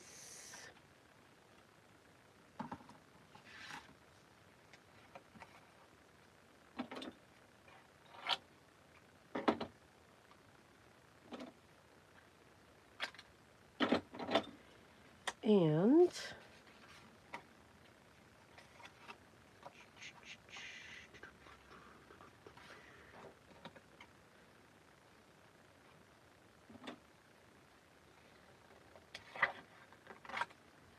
I'm going to use that, and then I do want to grab, ouch, a piece of white just to make that stronger. These are, I want to say, maybe 65 pound. Yeah, they're at least 65 pound. But I want to make sure that it's just a little bit stronger.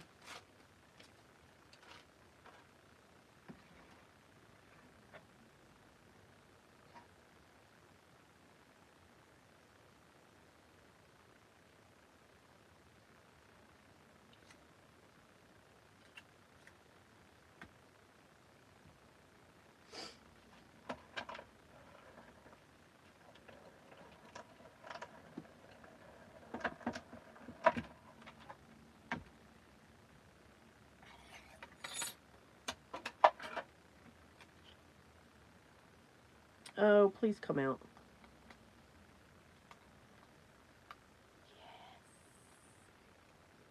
Another thing I love about Sabrina's dyes, it's very rare that I have to go back and forth to get the die cuts to cut into the paper. 9.9% of the time, it's one pass. One pass. And she's got some intricate dyes going on. But I've never had a problem with it. So I always push, I move my dyes around. That's why my plates look absolutely horrid, because I'm always moving them, and when they start bowing, I flip them over. So you should always move your dyes around, flip the plates, and that gives you, or at least for me, it gives me the longevity of my plates. And you guys know I die cut. And I go through 2 sets a year.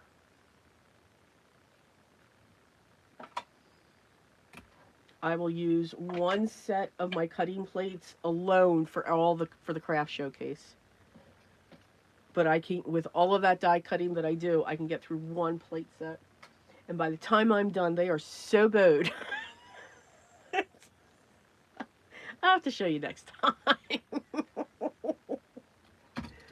I get to the point where I'm like, come on, just one more time through. This is why my die cut machines look at me and go, nope, not today. Just not today. Oh, good morning, Jacques. How are you doing? Yeah, I can't. Well, when I go to the grocery store, okay, I'm going at 6 a.m. I don't know any Girl Scout that would be up at 6 a.m. So, yeah, there's that. But I do, go out during the day, and I know a lot of people, you would think somebody would say, hey, we're selling Girl Scout cookies. And I know I can order them online. All right, so I'm going to layer this up carefully.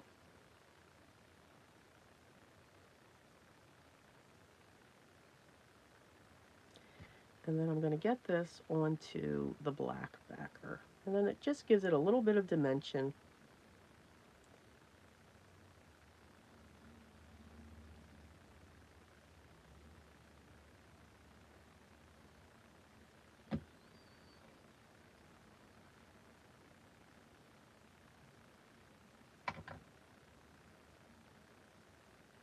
And I don't worry about if the glue oozes out. It dries clear.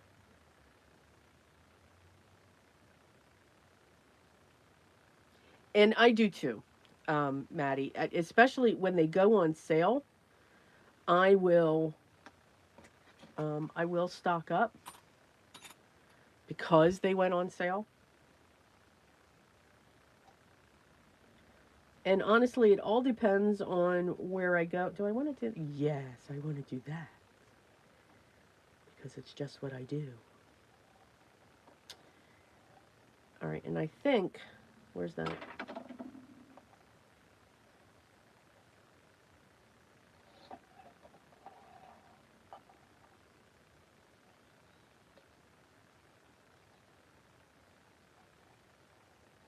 This would make a nice, cute little Chinese box too. Put the chopsticks through it. Just saying. And again, just using the same trick, getting the glue down onto the paper. All right, so we have that. Okay. Now we have our closure. Fingers crossed it works. Let's see.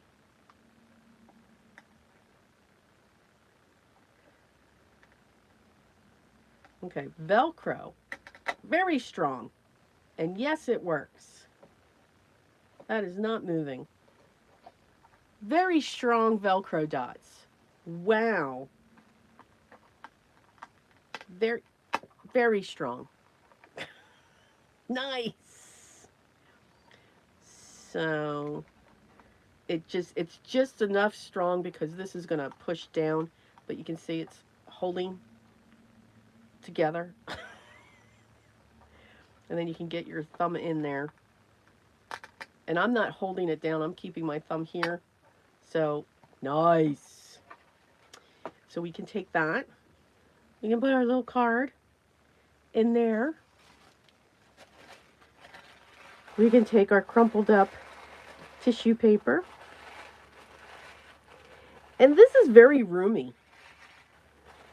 I mean, really, very roomy. You could fit 6 of those 6 truffles, Godiva, because don't be cheap.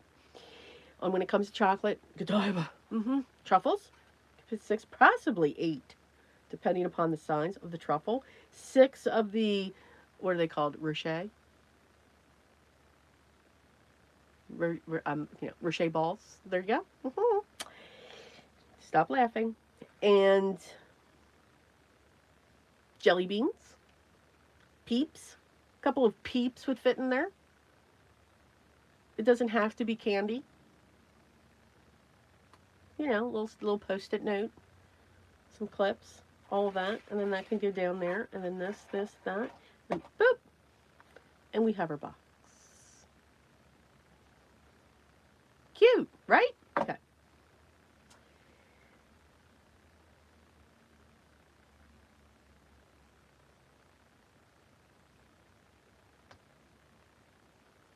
Who's talking about food?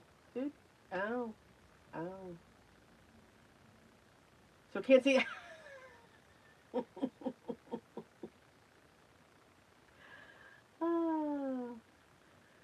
Oh, so Anthony, you're the one that brought up the thing. Okay. All right.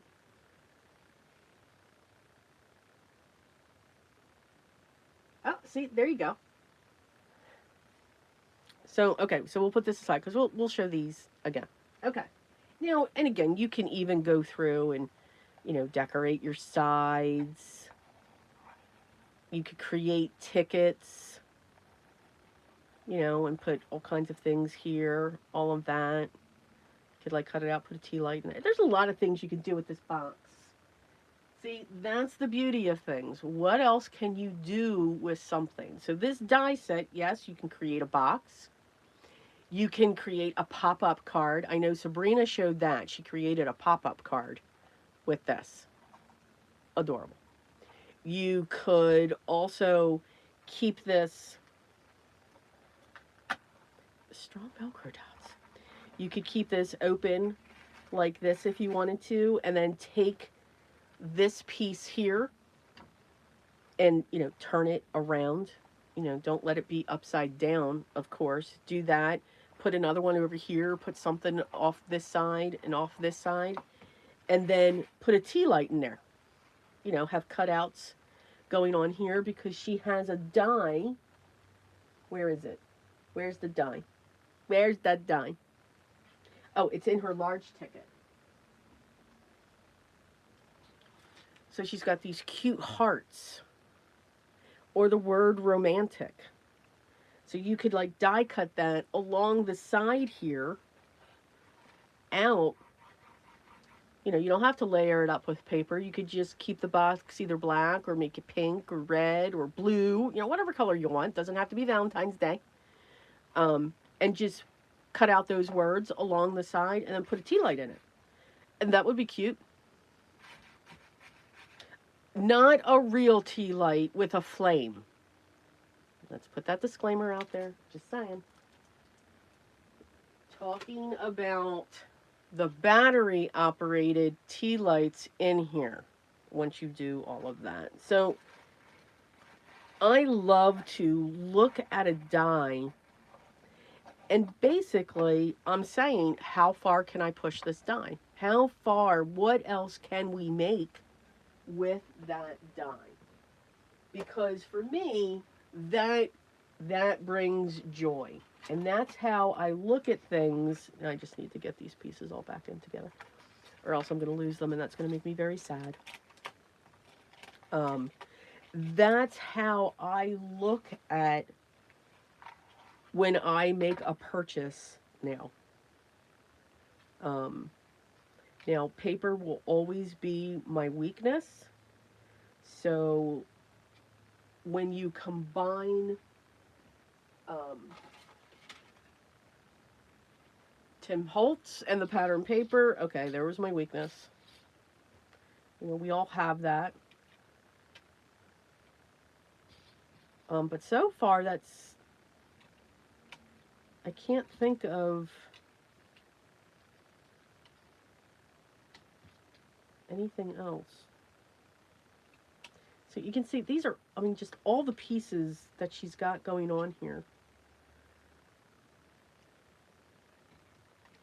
And again, she thinks of everything. Like this piece here does an impression on the edge. It doesn't do a cutout, it does an impression. So it's really, really cool. Now I need, and then again, here's the mechanism to make it a pop-up. So again, it's just,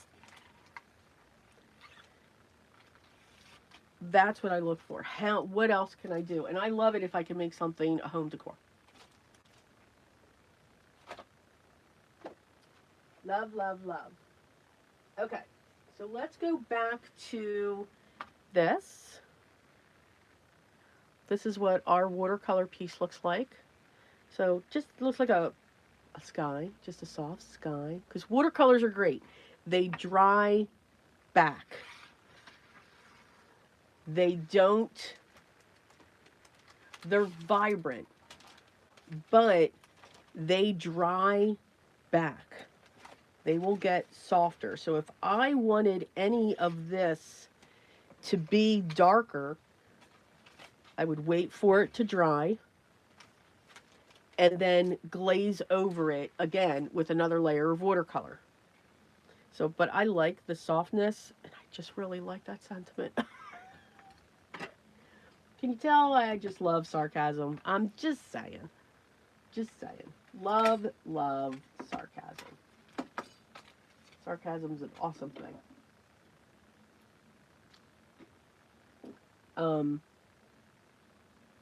But that's, and you can see it kind of drew, you know, it's always going to work. Now, my trick to warping, I want to get this card together. My trick for warping is the tape that I use.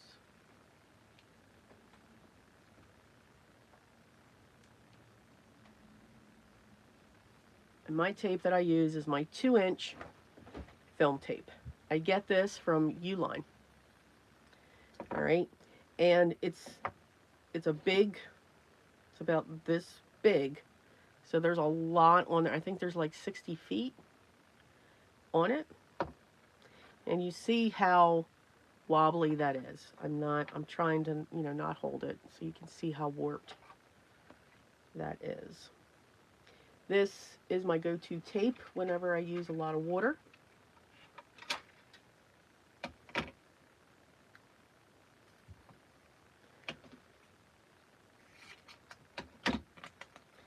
And what I do is I put it down and then I roll it onto the paper. I push it across. I don't go straight down. I'll cut another piece. Again, down onto the paper, and I push it over.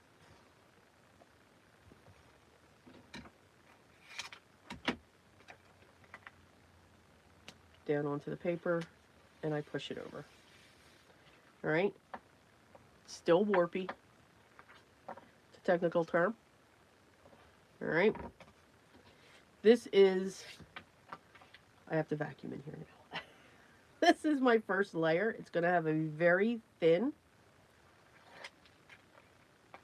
black border.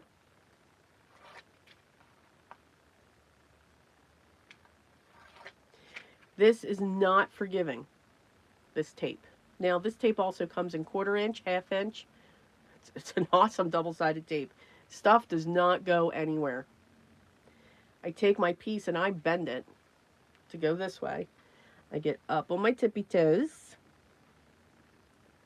But this paper is not forgiving, meaning once it goes down, she's down. I go on one side and I push across. So I go from left to right because I'm right-handed. If you're left-handed, you'll probably go right to left. But I push in one direction. I don't go flat down with it. I go on one end, tilt it, and then flatten it out with this hand. That's what that piece looks like now. That's what that piece looks like now. I will use it again because this is a glitter paper, and putting glue on this frustrates me because I'm impatient. So now, same thing. I push it across. And this one roll, so I've been doing paper, and if I go off, it's okay. I'll roll it up on itself. Or let's say since 2017. This is only my second roll, and you can see how I use it. Same thing. I am not sponsored by Uline. I do not have any affiliates for them. I love that. So I'll fold it back on itself. And you can see it's just, it's very strong. It's very, very strong. Yes, that's why I stress use a battery operated like before.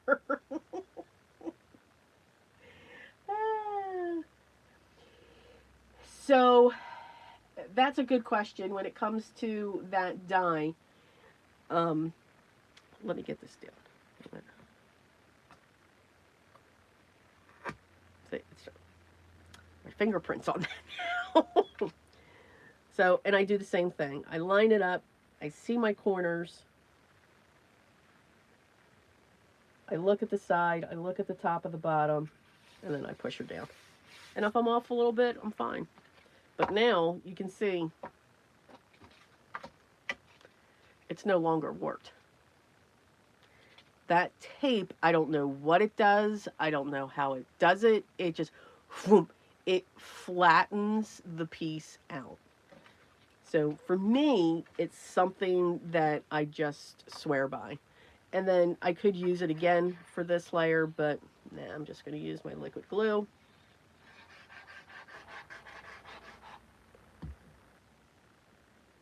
And then I'm going to put it on my card front, and it's going to cover the entire front of our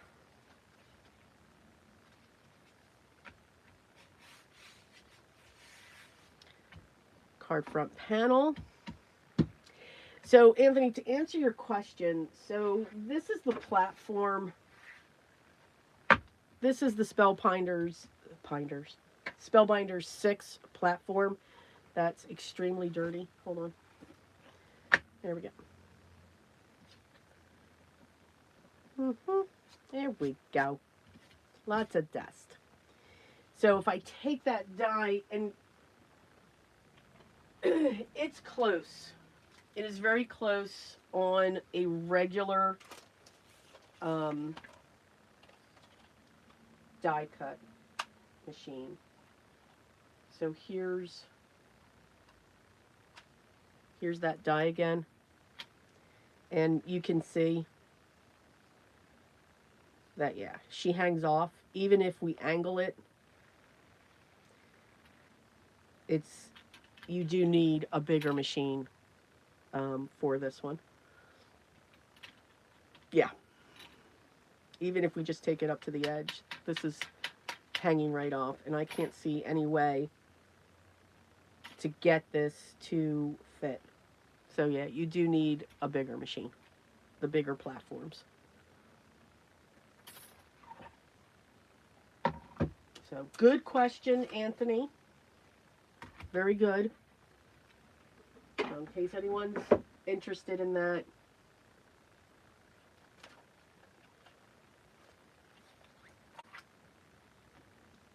So it is good anymore. I mean, a lot of the companies, whoops, you know, they all have the larger, stop laughing, everyone.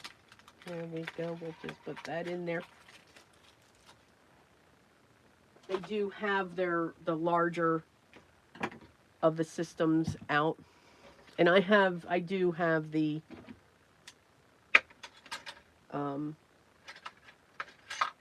I actually have the Spellbinders original size. All right, we are not done with that card because we are going to come back in with our watercolors.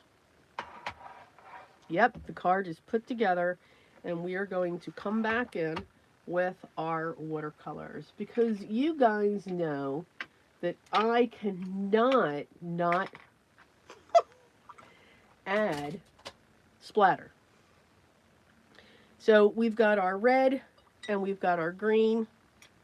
And the other thing that I want to do, and so you can tell, you can reactivate your watercolors when they dry. That's why I don't clean I do not clean the palette. I'm going to come in, and this is glazing. And again, I'm still using my size 12 brush because you can get, and you have this sharp point with a good brush. You have, it always will come to a sharp point. So you don't need all the different sizes. And for me, having a larger brush helps me with control, pressure of each of the strokes. And all I'm doing is just adding a darker shade to the bottom of these petals.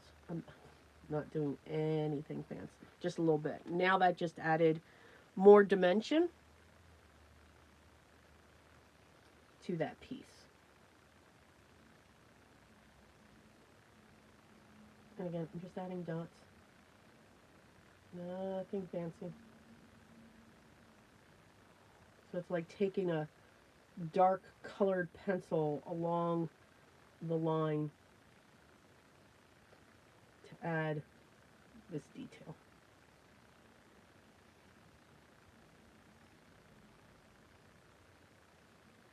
But little water. So less water, more pigment, darker shade. And it's the same shade that we used already. And yes, the card is together. But you're not spraying your card with any water.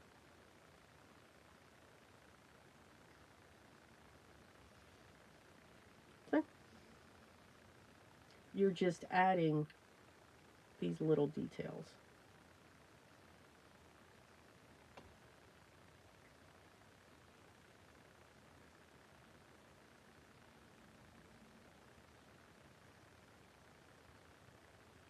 And just following the line of the stamp.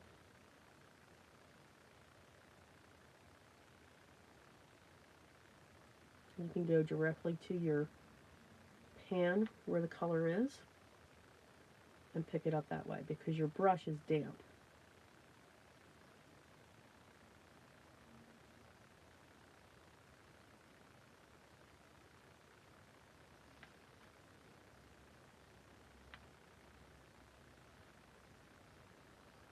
So you're just getting those colors to come out. There you go. But we need to add some splatters now.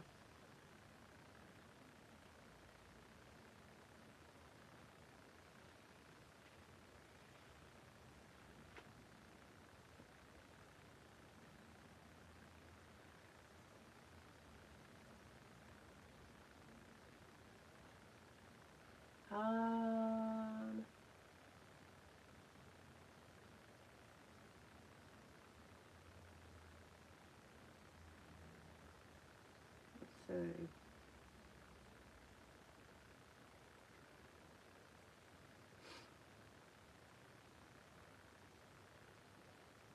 Yes. So we need to add splatter. Now, when I add splatter, black, because we have our black text, and we're going to add some red and green. But I think I'm going to stick with just the black. But those are the colors you want to stick with. You don't want to go into other colors. And I'm going to use a little bit of Payne's Gray. All right. It's a beautiful color. And you can add that to anything.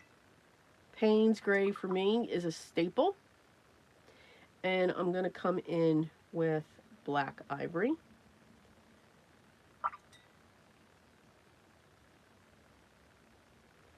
More Black Ivory. Should not mix with a fan brush. Just saying. And I'm going to add lots of water to it. Lots of water. I don't want this too bold. I don't want it too crazy. And we're just going to lightly tap. This isn't going to be a blizzard. I don't worry if it goes over my flowers. Just a little bit, and I want it focused in that area there. And that's it.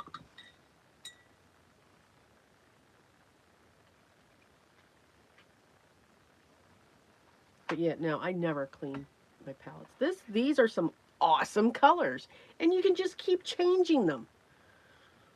Now, when I do, so if I do ever clean this out, I am grabbing an extremely large piece of Canson XL, the 9x12, and I am literally sopping all of these colors up onto a piece. And then I just let it dry. Because then it doesn't go to waste. Just saying.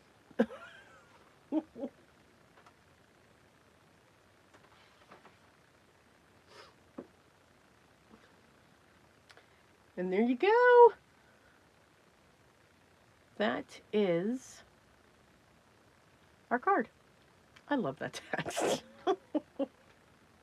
I love it. Payne's Gray, you're right, Maddie. Payne's Gray, it's just a special color. All right, so I have about 40 minutes left. I know I am not going to be able to complete the ticket shaped card in that time.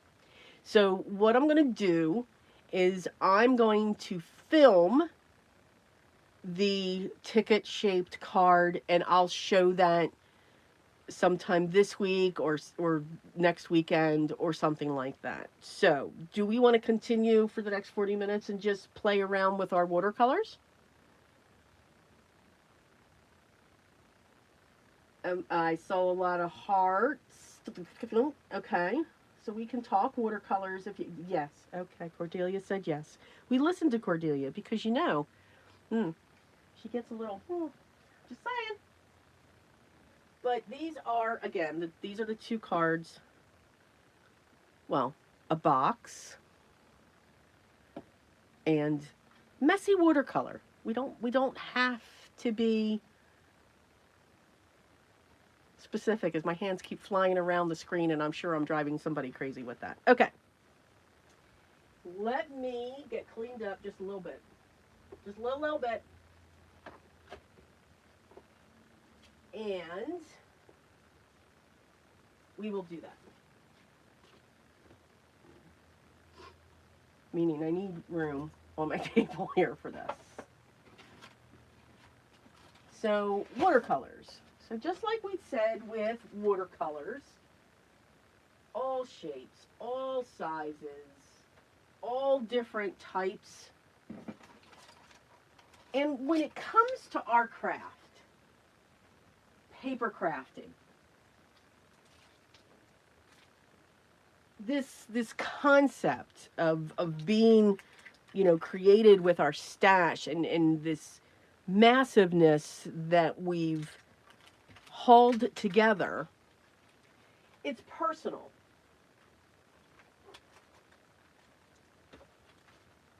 It's a personal thing when it comes to this. And what I mean by that is we like what we like. And you hone in on it.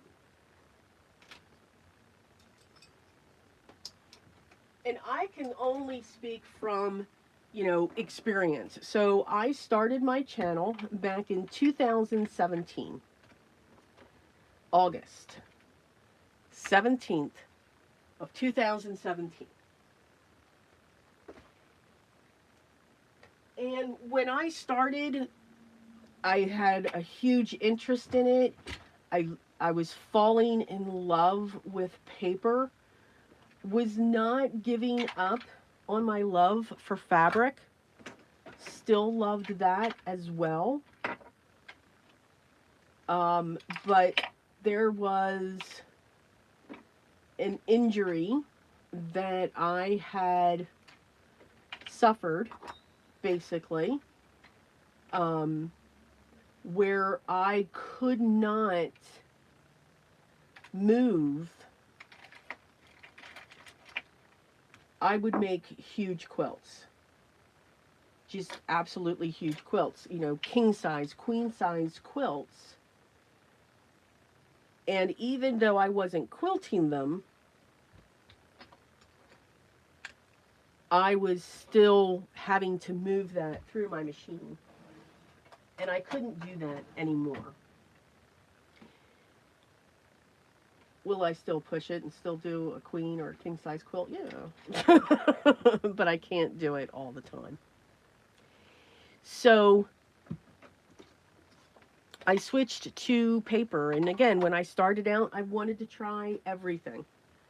Wanted to get into this, and get into that. And that's what we do because we get excited. There's nothing wrong with it. We get excited when it comes to something new, to something that we're just learning, and all the fun and, like Maddie says, the joy of it. But then as we continue to create and move forward, we start realizing, okay, this isn't really something that I enjoy now. I like this. And that happens to everyone. Absolutely happens to everyone. For me, it's vintage. Imagine that. Um, it's a whole concept of vintage. It's pattern paper. It's die cutting, and it's florals. And Christmas. Those are my go-to. Now again, they're just themes. They're just absolute themes. Then we can go into our mediums. Now, yes, paper is a medium. But mediums, when I say medium, is it alcohol markers? Is it colored pencils? Is it watercolor pencils? Is it watercolor markers? Is it watercolors? Acrylic paints? Because is it sprays? Is it pigment powders? These are all different mediums that we can have and that we can create with. All right, let me grab one more thing.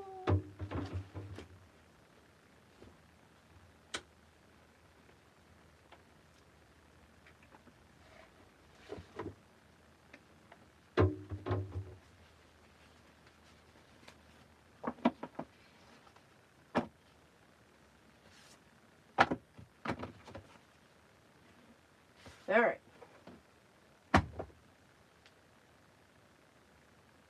Those are the things that we figure out. So we talked about earlier watercolors.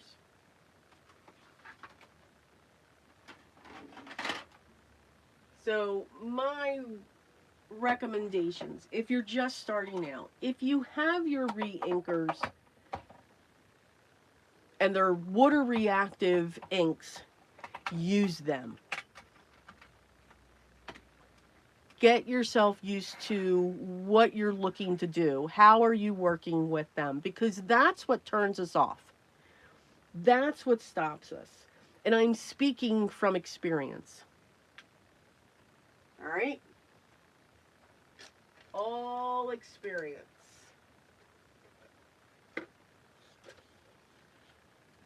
When we watch so many wonderful and beautiful creators that are out there in our sphere, in what we can see and what we can learn from,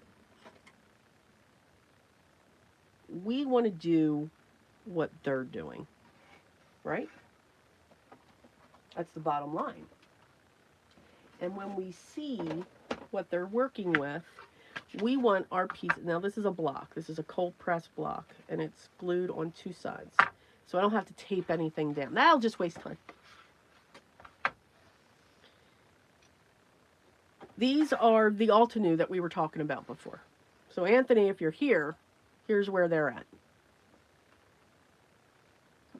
This is a good set by Altenew. Always use water.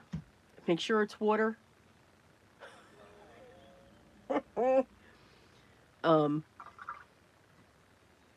To reactivate them. And here's something that you can also do. So watercolors are translucent.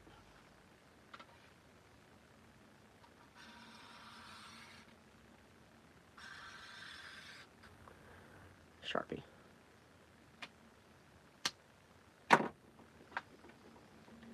Watercolors are translucent. See how you can see that? I think that this set, now that's a lot of pigment, so we add water to it. So let's kiss up to it. And look at that travel. She travels beautifully. That's what I look for in my watercolors. I don't care what brand it is. That's what I look for in my watercolors. I want my watercolors to move. Again, I come out, and I'm going to come in, and then I'm going to keep going. She's moving. because you can see that black line. But that is what I look for. So let's try it again with a blue because we gotta have blue. So heavy pigment. Love that blue.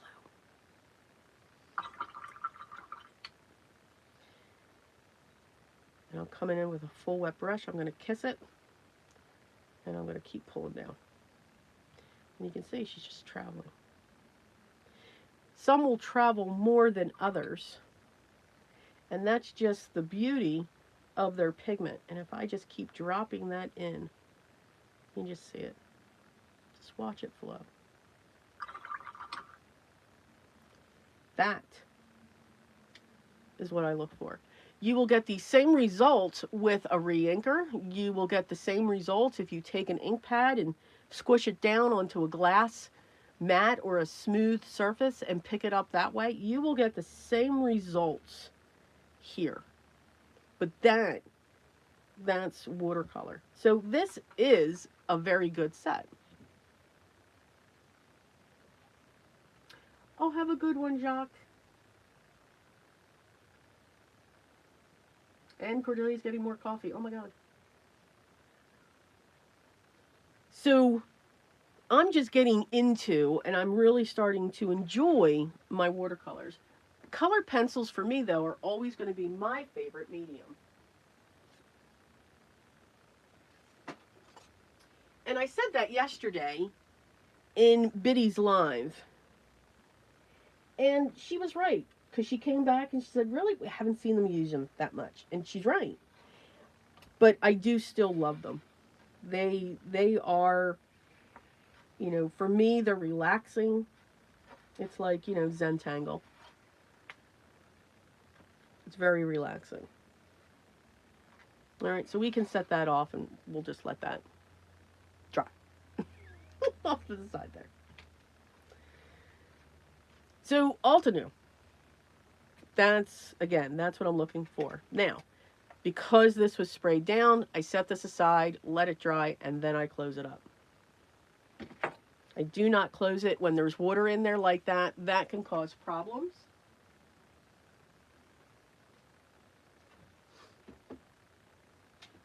And trust me, you don't want problems, you know, like mold and stuff like that. You don't want that. You do not want that. Now, if you're looking for, now the set that I've been using today, these are the QORs. All right, these are fun. You've seen those. You've seen these in action. These are great colors. And there's the swatch of those colors. Now, again, this is a neutral tint. I'm sorry, I called that black ivory. It's a neutral tint. There's my titanium white, Payne's gray. There are the keys in there. But again, I'm going to do the same thing. I take this. It's wet. I let it dry open. You always want to let your palettes dry open. Now, so Maddie had asked, do you mix them up? So I call this, you know, Lucas watercolors. However, these are my favorite. I love the Lucas watercolors. And Kalinda, you can use those. You can use those Simon Hurley stamp pads. Again, you can take a stamp pad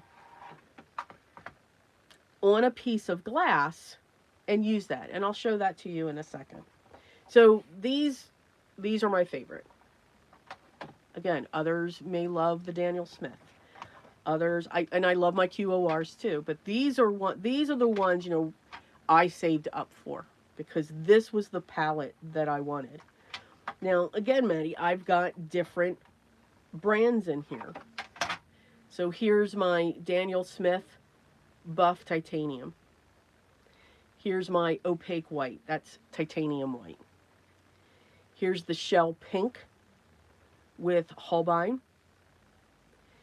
Here's the Genuine Rose by Lucas, which is their version of Opera Rose. Beautiful color. There's my Caput Mortem. Love it. It's just this brown purple. English Red is another one that's terrific. Here's another Holbein, the Jaune Brilliant. Here's another Holbein, the Shadow Green. It's absolutely phenomenal. But I do make sure that there's a white. I do make sure that there's a cream. I do like to have the black and the Payne's gray. Indigo is a must for me. This is deep green. There's my olive green. Gotta have that. And I've gotta have Prussian blue and the Prussian green. For some reason, I go to those as well. This is a convenience color. That's a convenience color. That's a convenience color. Can you mix these colors? Sure. Just take your cadmium orange and mix a little white into it. But I do like these colors. I do like adding black to all of these and getting those earthy type tones out of these bright colors. So mix and match. Absolutely. You get those colors, have fun mixing and matching them. It's what you want to use. Now, I am not in any way, shape, or form putting down or want to steer anybody away from Daniel Smith. They are phenomenal. They are absolutely phenomenal, and I have a very small selection of them. I love their specialty ones. They're granulating and they're two tones, and I forget the name of the one that I absolutely love the most. But for me, I'm not a watercolorist. I play with my watercolors. I create art with my watercolors, but I'm not selling it. I'm not doing this. So for me, in my opinion, that's what Daniel Smiths are. I mean, that's what you can use all the watercolors for, but especially Daniel Smith, and that's because of their price point. They have a high price point.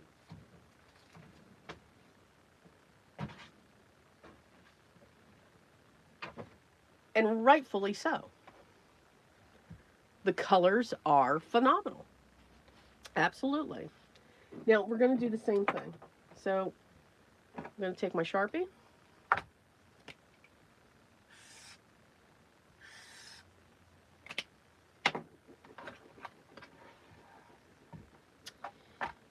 And I am going to grab an ink pad.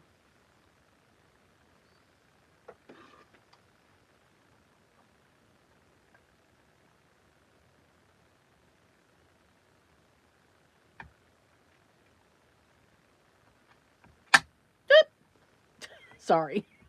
All right, so there's that. And I'm going to grab a re-inker.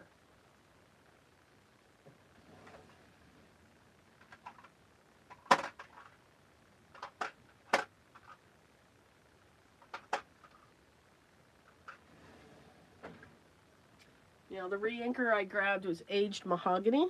It's a distress re-inker. Now, I'm literally just going to put, I'm tapping it. That's it. That's even a lot. All right, so if I take my brush, and I'm going to come in here, put that down. You can see it's translucent. I'm going to come in, and I'm going to butt up. She's moving. She's not moving like a watercolor, but she is moving. You can see this is darker now than it was up here. She's moving towards that. So these work absolutely fine. I'm going to take my brush. I'm going to pick up a little bit of the Aged Mahogany. I'm going to bring it down. I'm going to go in. I'm going to clean off my brush, keep the water in, come out. And now she's moving. She is moving. What makes the watercolor move is that binder. That helps it to flow. That helps it to move. these will move. Like you can tell, it is going down here. It's very faint to see, but this water has turned into a lighter shade of this. So it's moving. This is continually getting darker. So, and you can see the black line. It's translucent. You just get a different result from it. You can still do your brush strokes with these, because again, it's all because of the brush that we can make our strokes. So if you've got re-inkers and you've been curious about what they can do, try it out. And you just need one brush. Huh, why is that brush doing that? Never leave your brushes in water and let them dry laying down. All right, so very possible to do that with your re-inkers. And I encourage it. I absolutely encourage it. Now, if you are not that person that buys re-inkers, yes, it is very possible for that. Absolutely. I'm running out of space.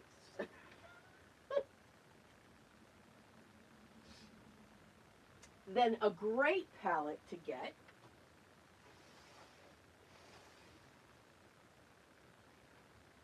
hang on.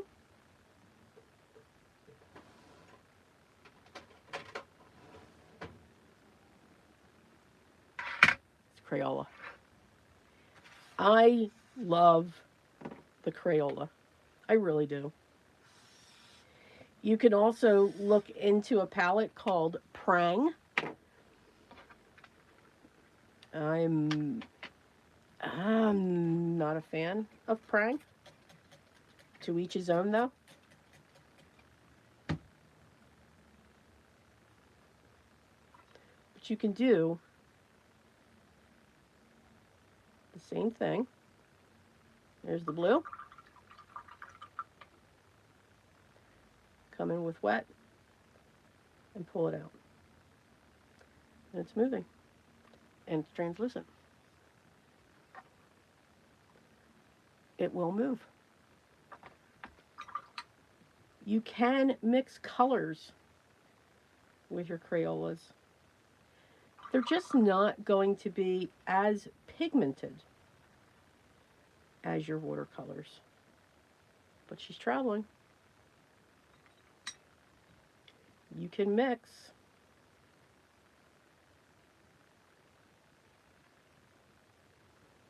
That's blue and green put together. And this is a great way. There's what the green looks like. And see how the blue's coming in? They still do it. Again, you're just not going to have the full-blown vibrancy of a watercolor. There's more pigment in professional watercolors, you know, that term professional, compared to the term of student grade. That's the difference. Those are the difference, and you can see what happens when that water just kicks in, and now that blue's going in there. So you can get beautiful results. They're just going to react differently. You know, here when it comes to this, it's going to bloom. It's going to stop as it goes. There's your difference when it comes to the re-inkers and all of that. So yes, we can use all of these different things.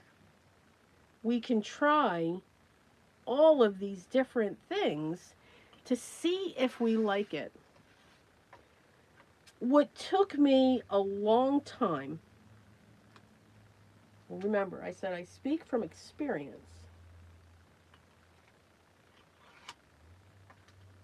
We will never and again, my opinion, we will never, and even this, you gotta let it dry. We will never be able to create something that somebody else creates exactly. It's never going to happen. It's it's we are not robots. All right? We can mimic, we can copy, we can be inspired. That's the beauty of this. And yes, I went down that rabbit hole, and it's a rabbit hole, and it turns into a mountain of a hole where I have everything they have. Why does mine not look like that? Because I am not them.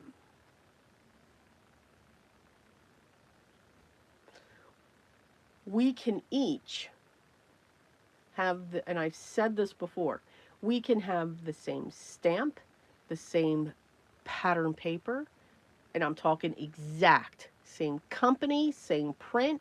We can have the same watercolors. Again, we could all have QOR watercolors. We could have the same exact brush, brand, and type. And I can guarantee you, no two cards or projects will look the same. Especially if we follow the same instructions. And to me, that's the beauty of it. That's the beauty of this craft.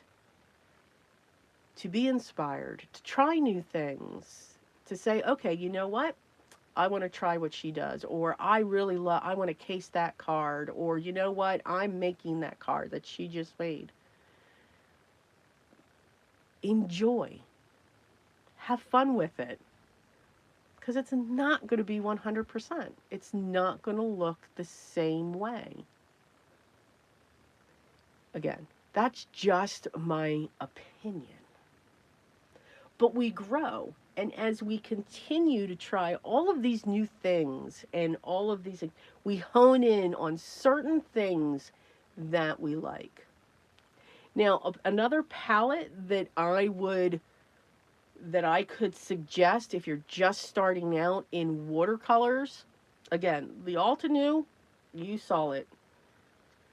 Beautiful vibrancy. It moves quickly. It makes you go, oh, some more than others. And again, that's based off of the pigment, and it's based on how much is on your brush. It's based on how much water. There's so many factors into it. Nothing's precise, though, nor does it need to be precise. All right?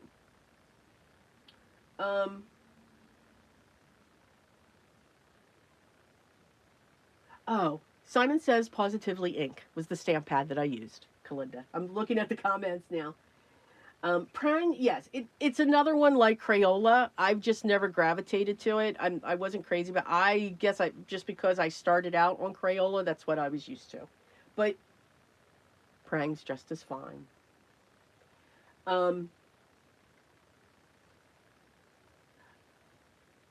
Good morning, Dama. Thank you for that. You knew I was going to have trouble. Damn, I like that. Okay. Good morning. How are you doing? And there's some ink pads that I do get the re-inkers. I do have the Distress inks, and I do have the re-inkers for my Positively inks. But there are some people out there like, you know what, I'm just going to buy a new stamp pad. When it comes to my archivals, or what are the other ones? There was another one. Yeah, those, my VersaFines, yeah, I don't re-ink those. I do not re-ink those. I buy a new pad on those. I will re-ink the water-based ink pads because they will re-ink. The ones with my VersaFines, they don't re-ink well. I don't like that.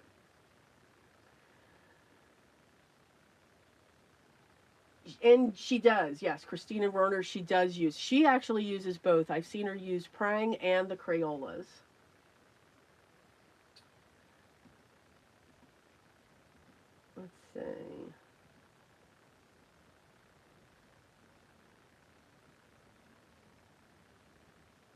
No, I don't think Prang is sold in a store, honestly, unless it's a special store. I don't know. They Prang is technically a little higher than Crayola in quality.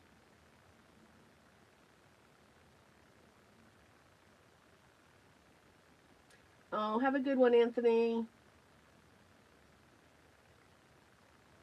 Okay, so back to this. So there is another set. Um, it's the Mei I'm gonna say that Mei, I believe. And there's actually also for this set, I don't know what this one was called. Paul Rubens is also good as well. But there's actually tubes that you can buy to refill these pans.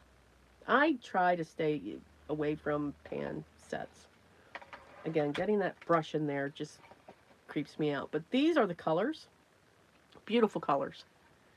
Excellent set. I think this is a set of 36. 36 colors. And again, you can get actually a set of tubes to refill these colors, and they go by numbers. So if you're looking for something, this is a good one. I think I got this off of Amazon. Again, I always activate it with water and alcohol. And then again, if we do the whole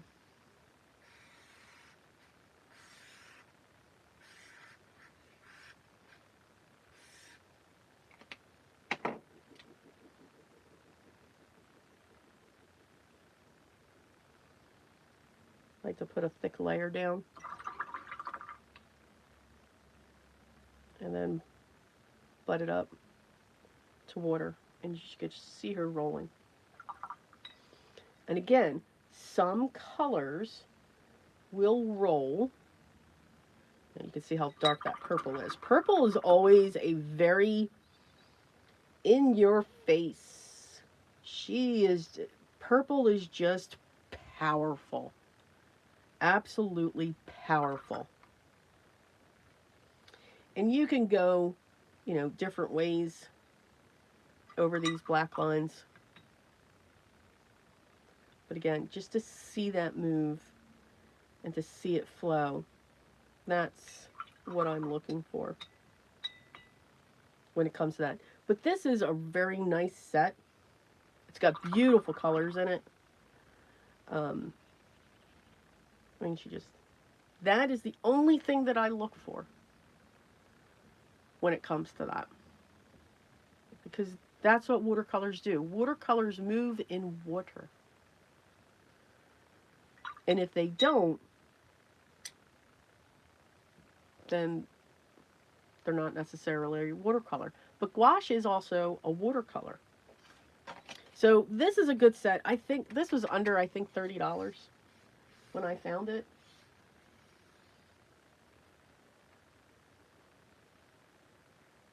I cannot. Purple moves phenomenally, Linda. Purple is it, and it's always just it's a very strong. It's a very strong color. If you ever mix it with something, just touch your brush into that color. Just literally touch it, and it'll just explode in whatever you're mixing. I don't know the reason why. I just know that that's what it does. So the last one I'll show is one that Cordelia had brought up.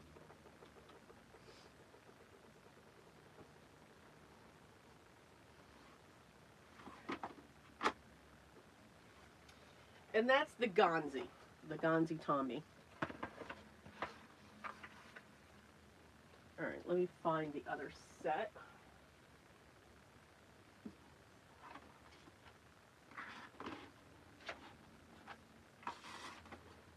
There they are.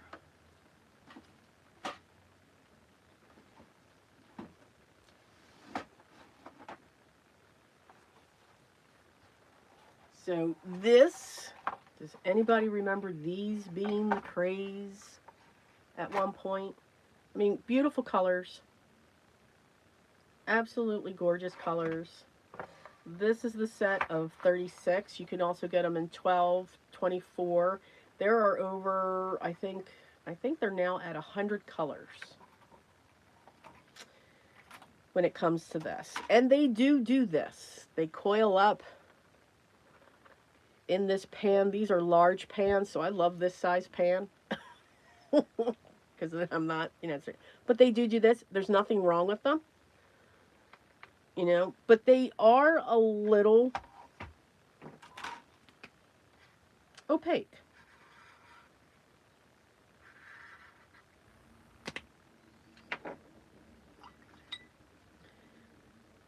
So let me get these activated.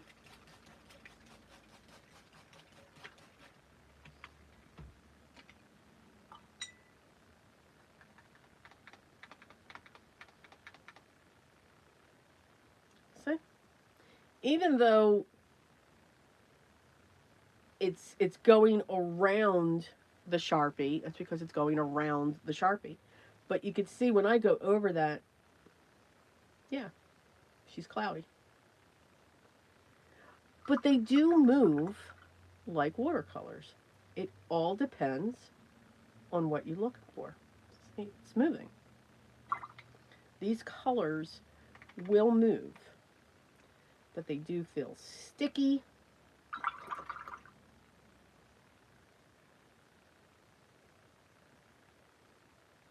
But they do move. It's just a different type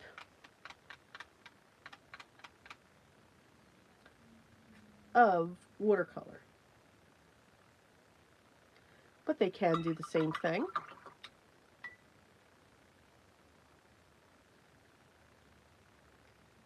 They will bleed into each other, but they're slower to do that. And again, it's because of that pigment, that binder that's in there. Binder is the key. We can take this and just draw it out. So they are slightly different.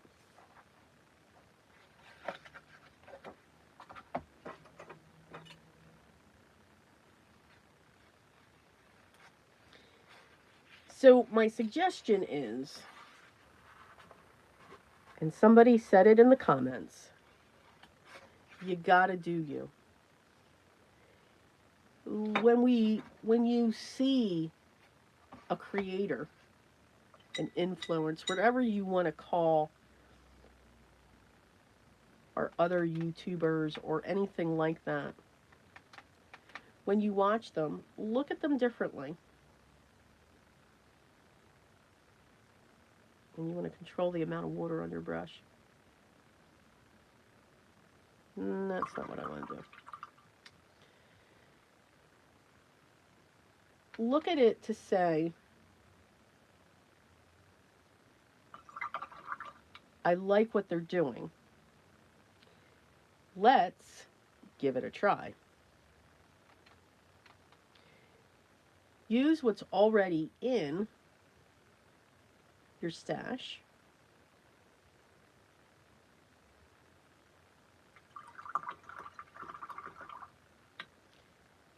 See what's comparable.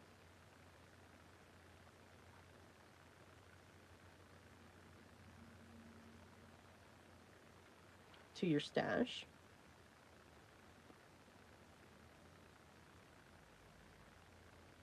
And give it a try. But do not expect it to look exactly like what they're doing. And that's tough. And I know that that is easier said than done. Trust me. I get it. I absolutely get it.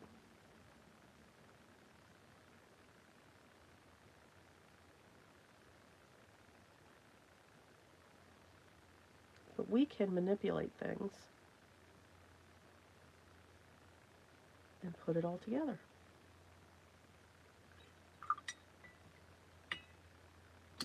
So that is done with these. We can do the same thing, and I'll pull out the ones that I was using earlier today.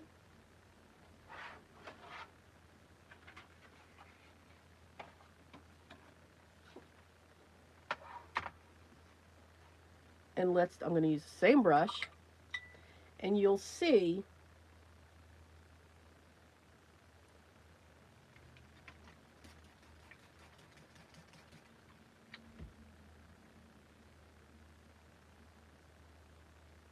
what the difference can be, or how it looks different. Now, the colors aren't going to be the same, but so you got that.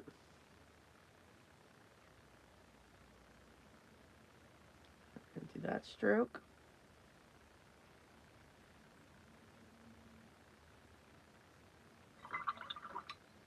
I'm just going to use this green. No. Just use that green. So when I dab on here, I'm taking some of my water out. So now here's what you'll see is the difference. That's just going to go.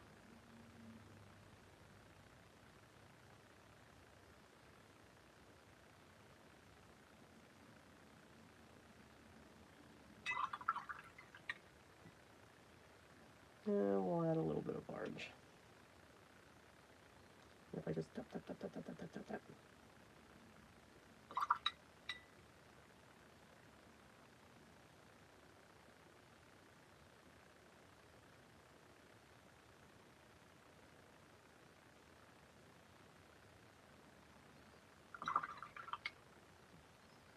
So when you look at watercolors, look at what you're looking to have, if that makes sense.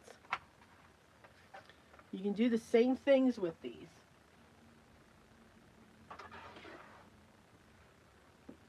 But the difference between the two watercolors is you're going to get a different effect. And again, it's the binder. The binder is different. This looks heavier, thicker. This is lighter, if that makes sense. Have pigment will travel. Purple does play, Biddy. No, purple does play. Purple just plays a lot.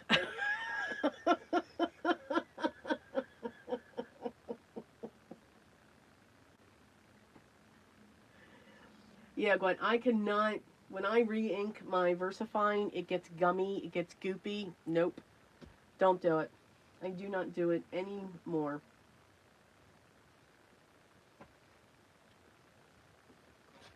All right. So did that answer? I mean, that's just touching the surface of what or how I look at watercolors. Again, disclaimer, I am not a watercolorist. I am not a watercolor artist. I am somebody that just enjoys watercolor, seeing what we can do. I've honed into the ones that I do enjoy. When it comes to the watercolors. So again, just in case I get, any haters on here, you're saying this wrong. I'm probably saying this all wrong. Again, I'm not a watercolorist. I'm not a watercolor artist. I do not sell my watercolors. I make paper crafts, home decor, and cards. So let's leave it at that. And let's just have fun. Do I continue to learn techniques and all that? Absolutely. Absolutely. Because I believe anything we do can be added to our cards, our journals, our scrapbooks, any paper products, home decors, and all of that fun stuff. All right? Okay. Our announcements. I always wait till the end for our announcements. So first, thank you to so many. Right now, I am currently running a sale. And I even added it to the shop page with all the notes, Biddy. Aren't you proud of me? Yes! I did. So I explain it also on the shop homepage. And I'll have all the links down there Once we're done this live, I'll add the link to my shop, and what the codes are and all of that stuff. So I am currently, we're coming into spring. I am seeing the sun. We haven't seen the sun in 5 days. So there's a little pep in my step today. Yay. My husband is thrilled. He's golfing. Yes, I don't think he'll ever be home now until the winter, which is fine because then I get to be in my studio. But I am running a sale, so a spring cleaning sale. So cleaning out, just moving some of the inventory because our new stamps, my new stamp collection is going to launch completely on April 12th. That's a Sunday, where here I will be live showing you the stamps and also showing you the cards that I've made to inspire you when it comes to that. The stamps, and I've been getting asked questions a lot recently in the past 2 days. Yes, they will go on pre-order on March 31st.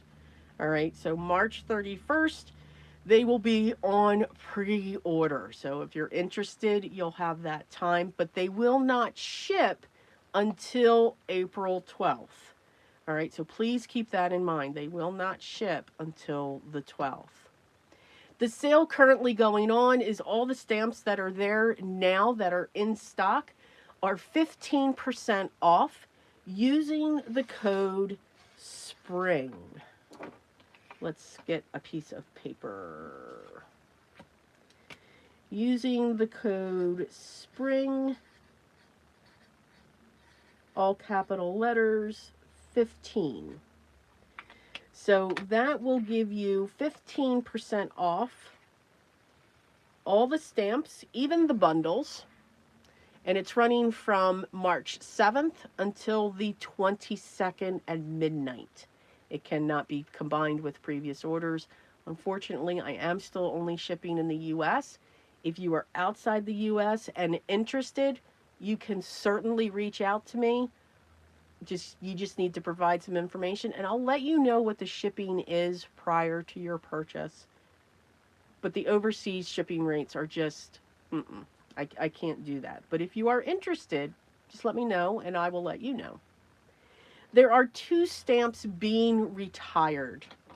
I know. Meaning that once they're gone, they are gone. And they are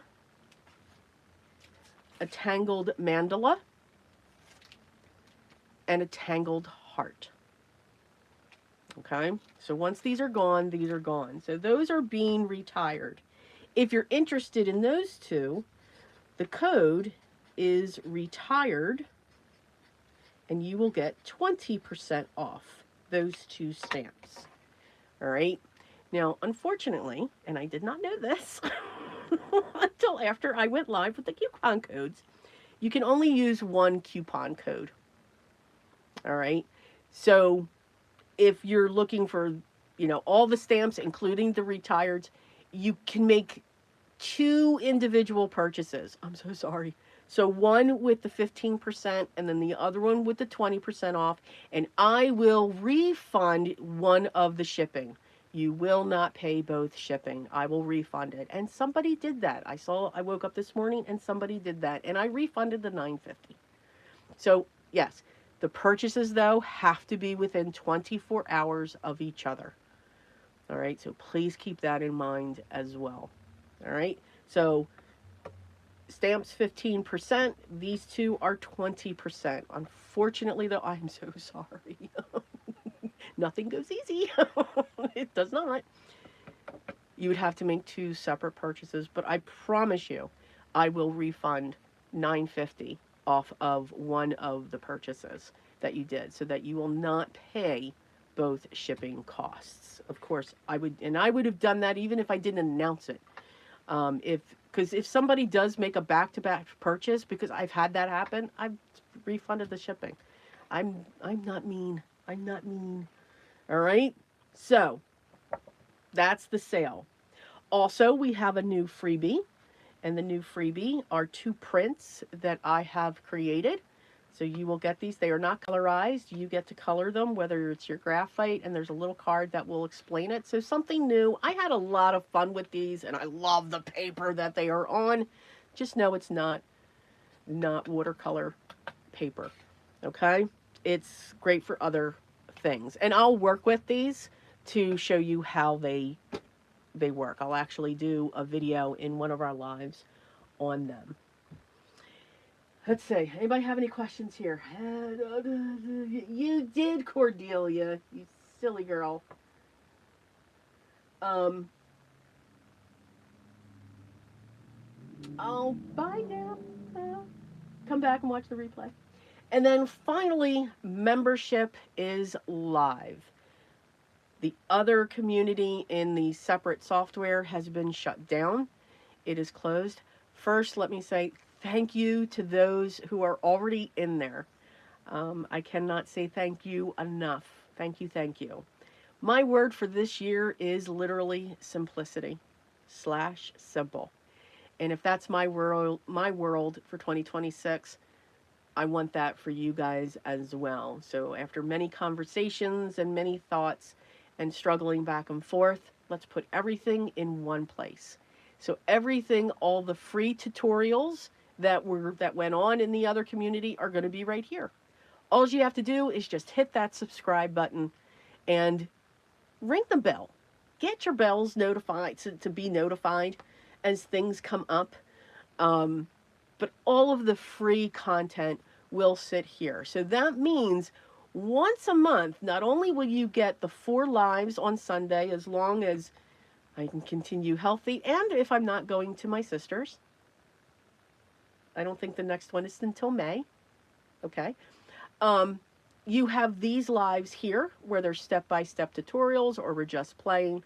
But every month there will be a live recorded step-by-step tutorial going through either a project or a technique or something like that. They will now reside here, along with all the other types things that I do. The other thing that we have is we have 2 levels of membership. One's for $2.99 and one's for $9.99. Please make sure you're doing it from your computer and not your iPhone. Did we know that iPhone charges a little more when we do it through our phones and devices? I did not know that, but we found out. So make sure you're through your computer as you're signing up. But for $2.99, we get a Tangle a month. We are going to get a Tangle project. We are going to also have a full step-by-step length tutorial when it comes to a theme on card making, and that's going to be card making when it comes to that. It will also, the $2.99 will also house the minimum 2 challenges per year. The one in October for tangling and the one in January, which is the fragments. So lots going on, maybe a live stream every once in a while, and so forth. In the $9.99, you get everything that's free, everything in $2.99, and then you will also receive another full-length step-by-step tutorial going over a project or a technique that's unique to that group. So just taking it one more step. So those are the levels. What I've also pulled is if I just make and the current courses that I have created, those standalone courses, in the $2.99 is sitting the Introduction to Zentangle. And it is close to a 4-hour course where we do 2 tiles together and you learn all about Zentangle, how it came about, what its origins are, and what those precious steps are.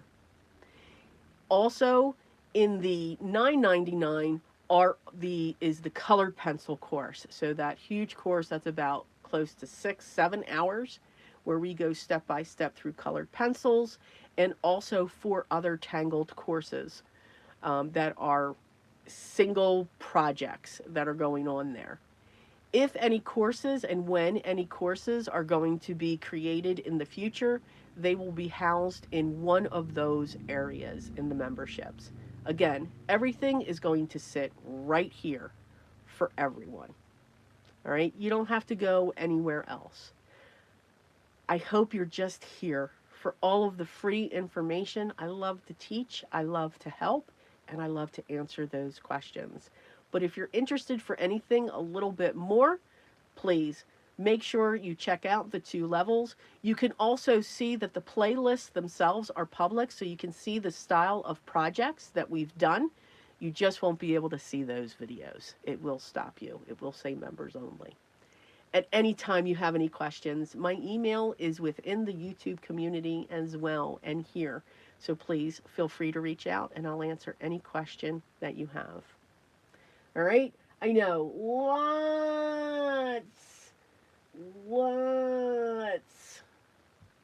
lots of information there. And you know what, Maddie? That's okay. You're here on Sundays with me, and that's all I ask. That's all good. I get it. So, with that, I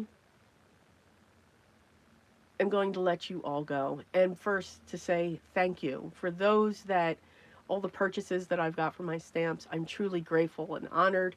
For those of you that are here, for those of you that are in the memberships, I say to each and every one of you, thank you for letting me be part of your creative journey.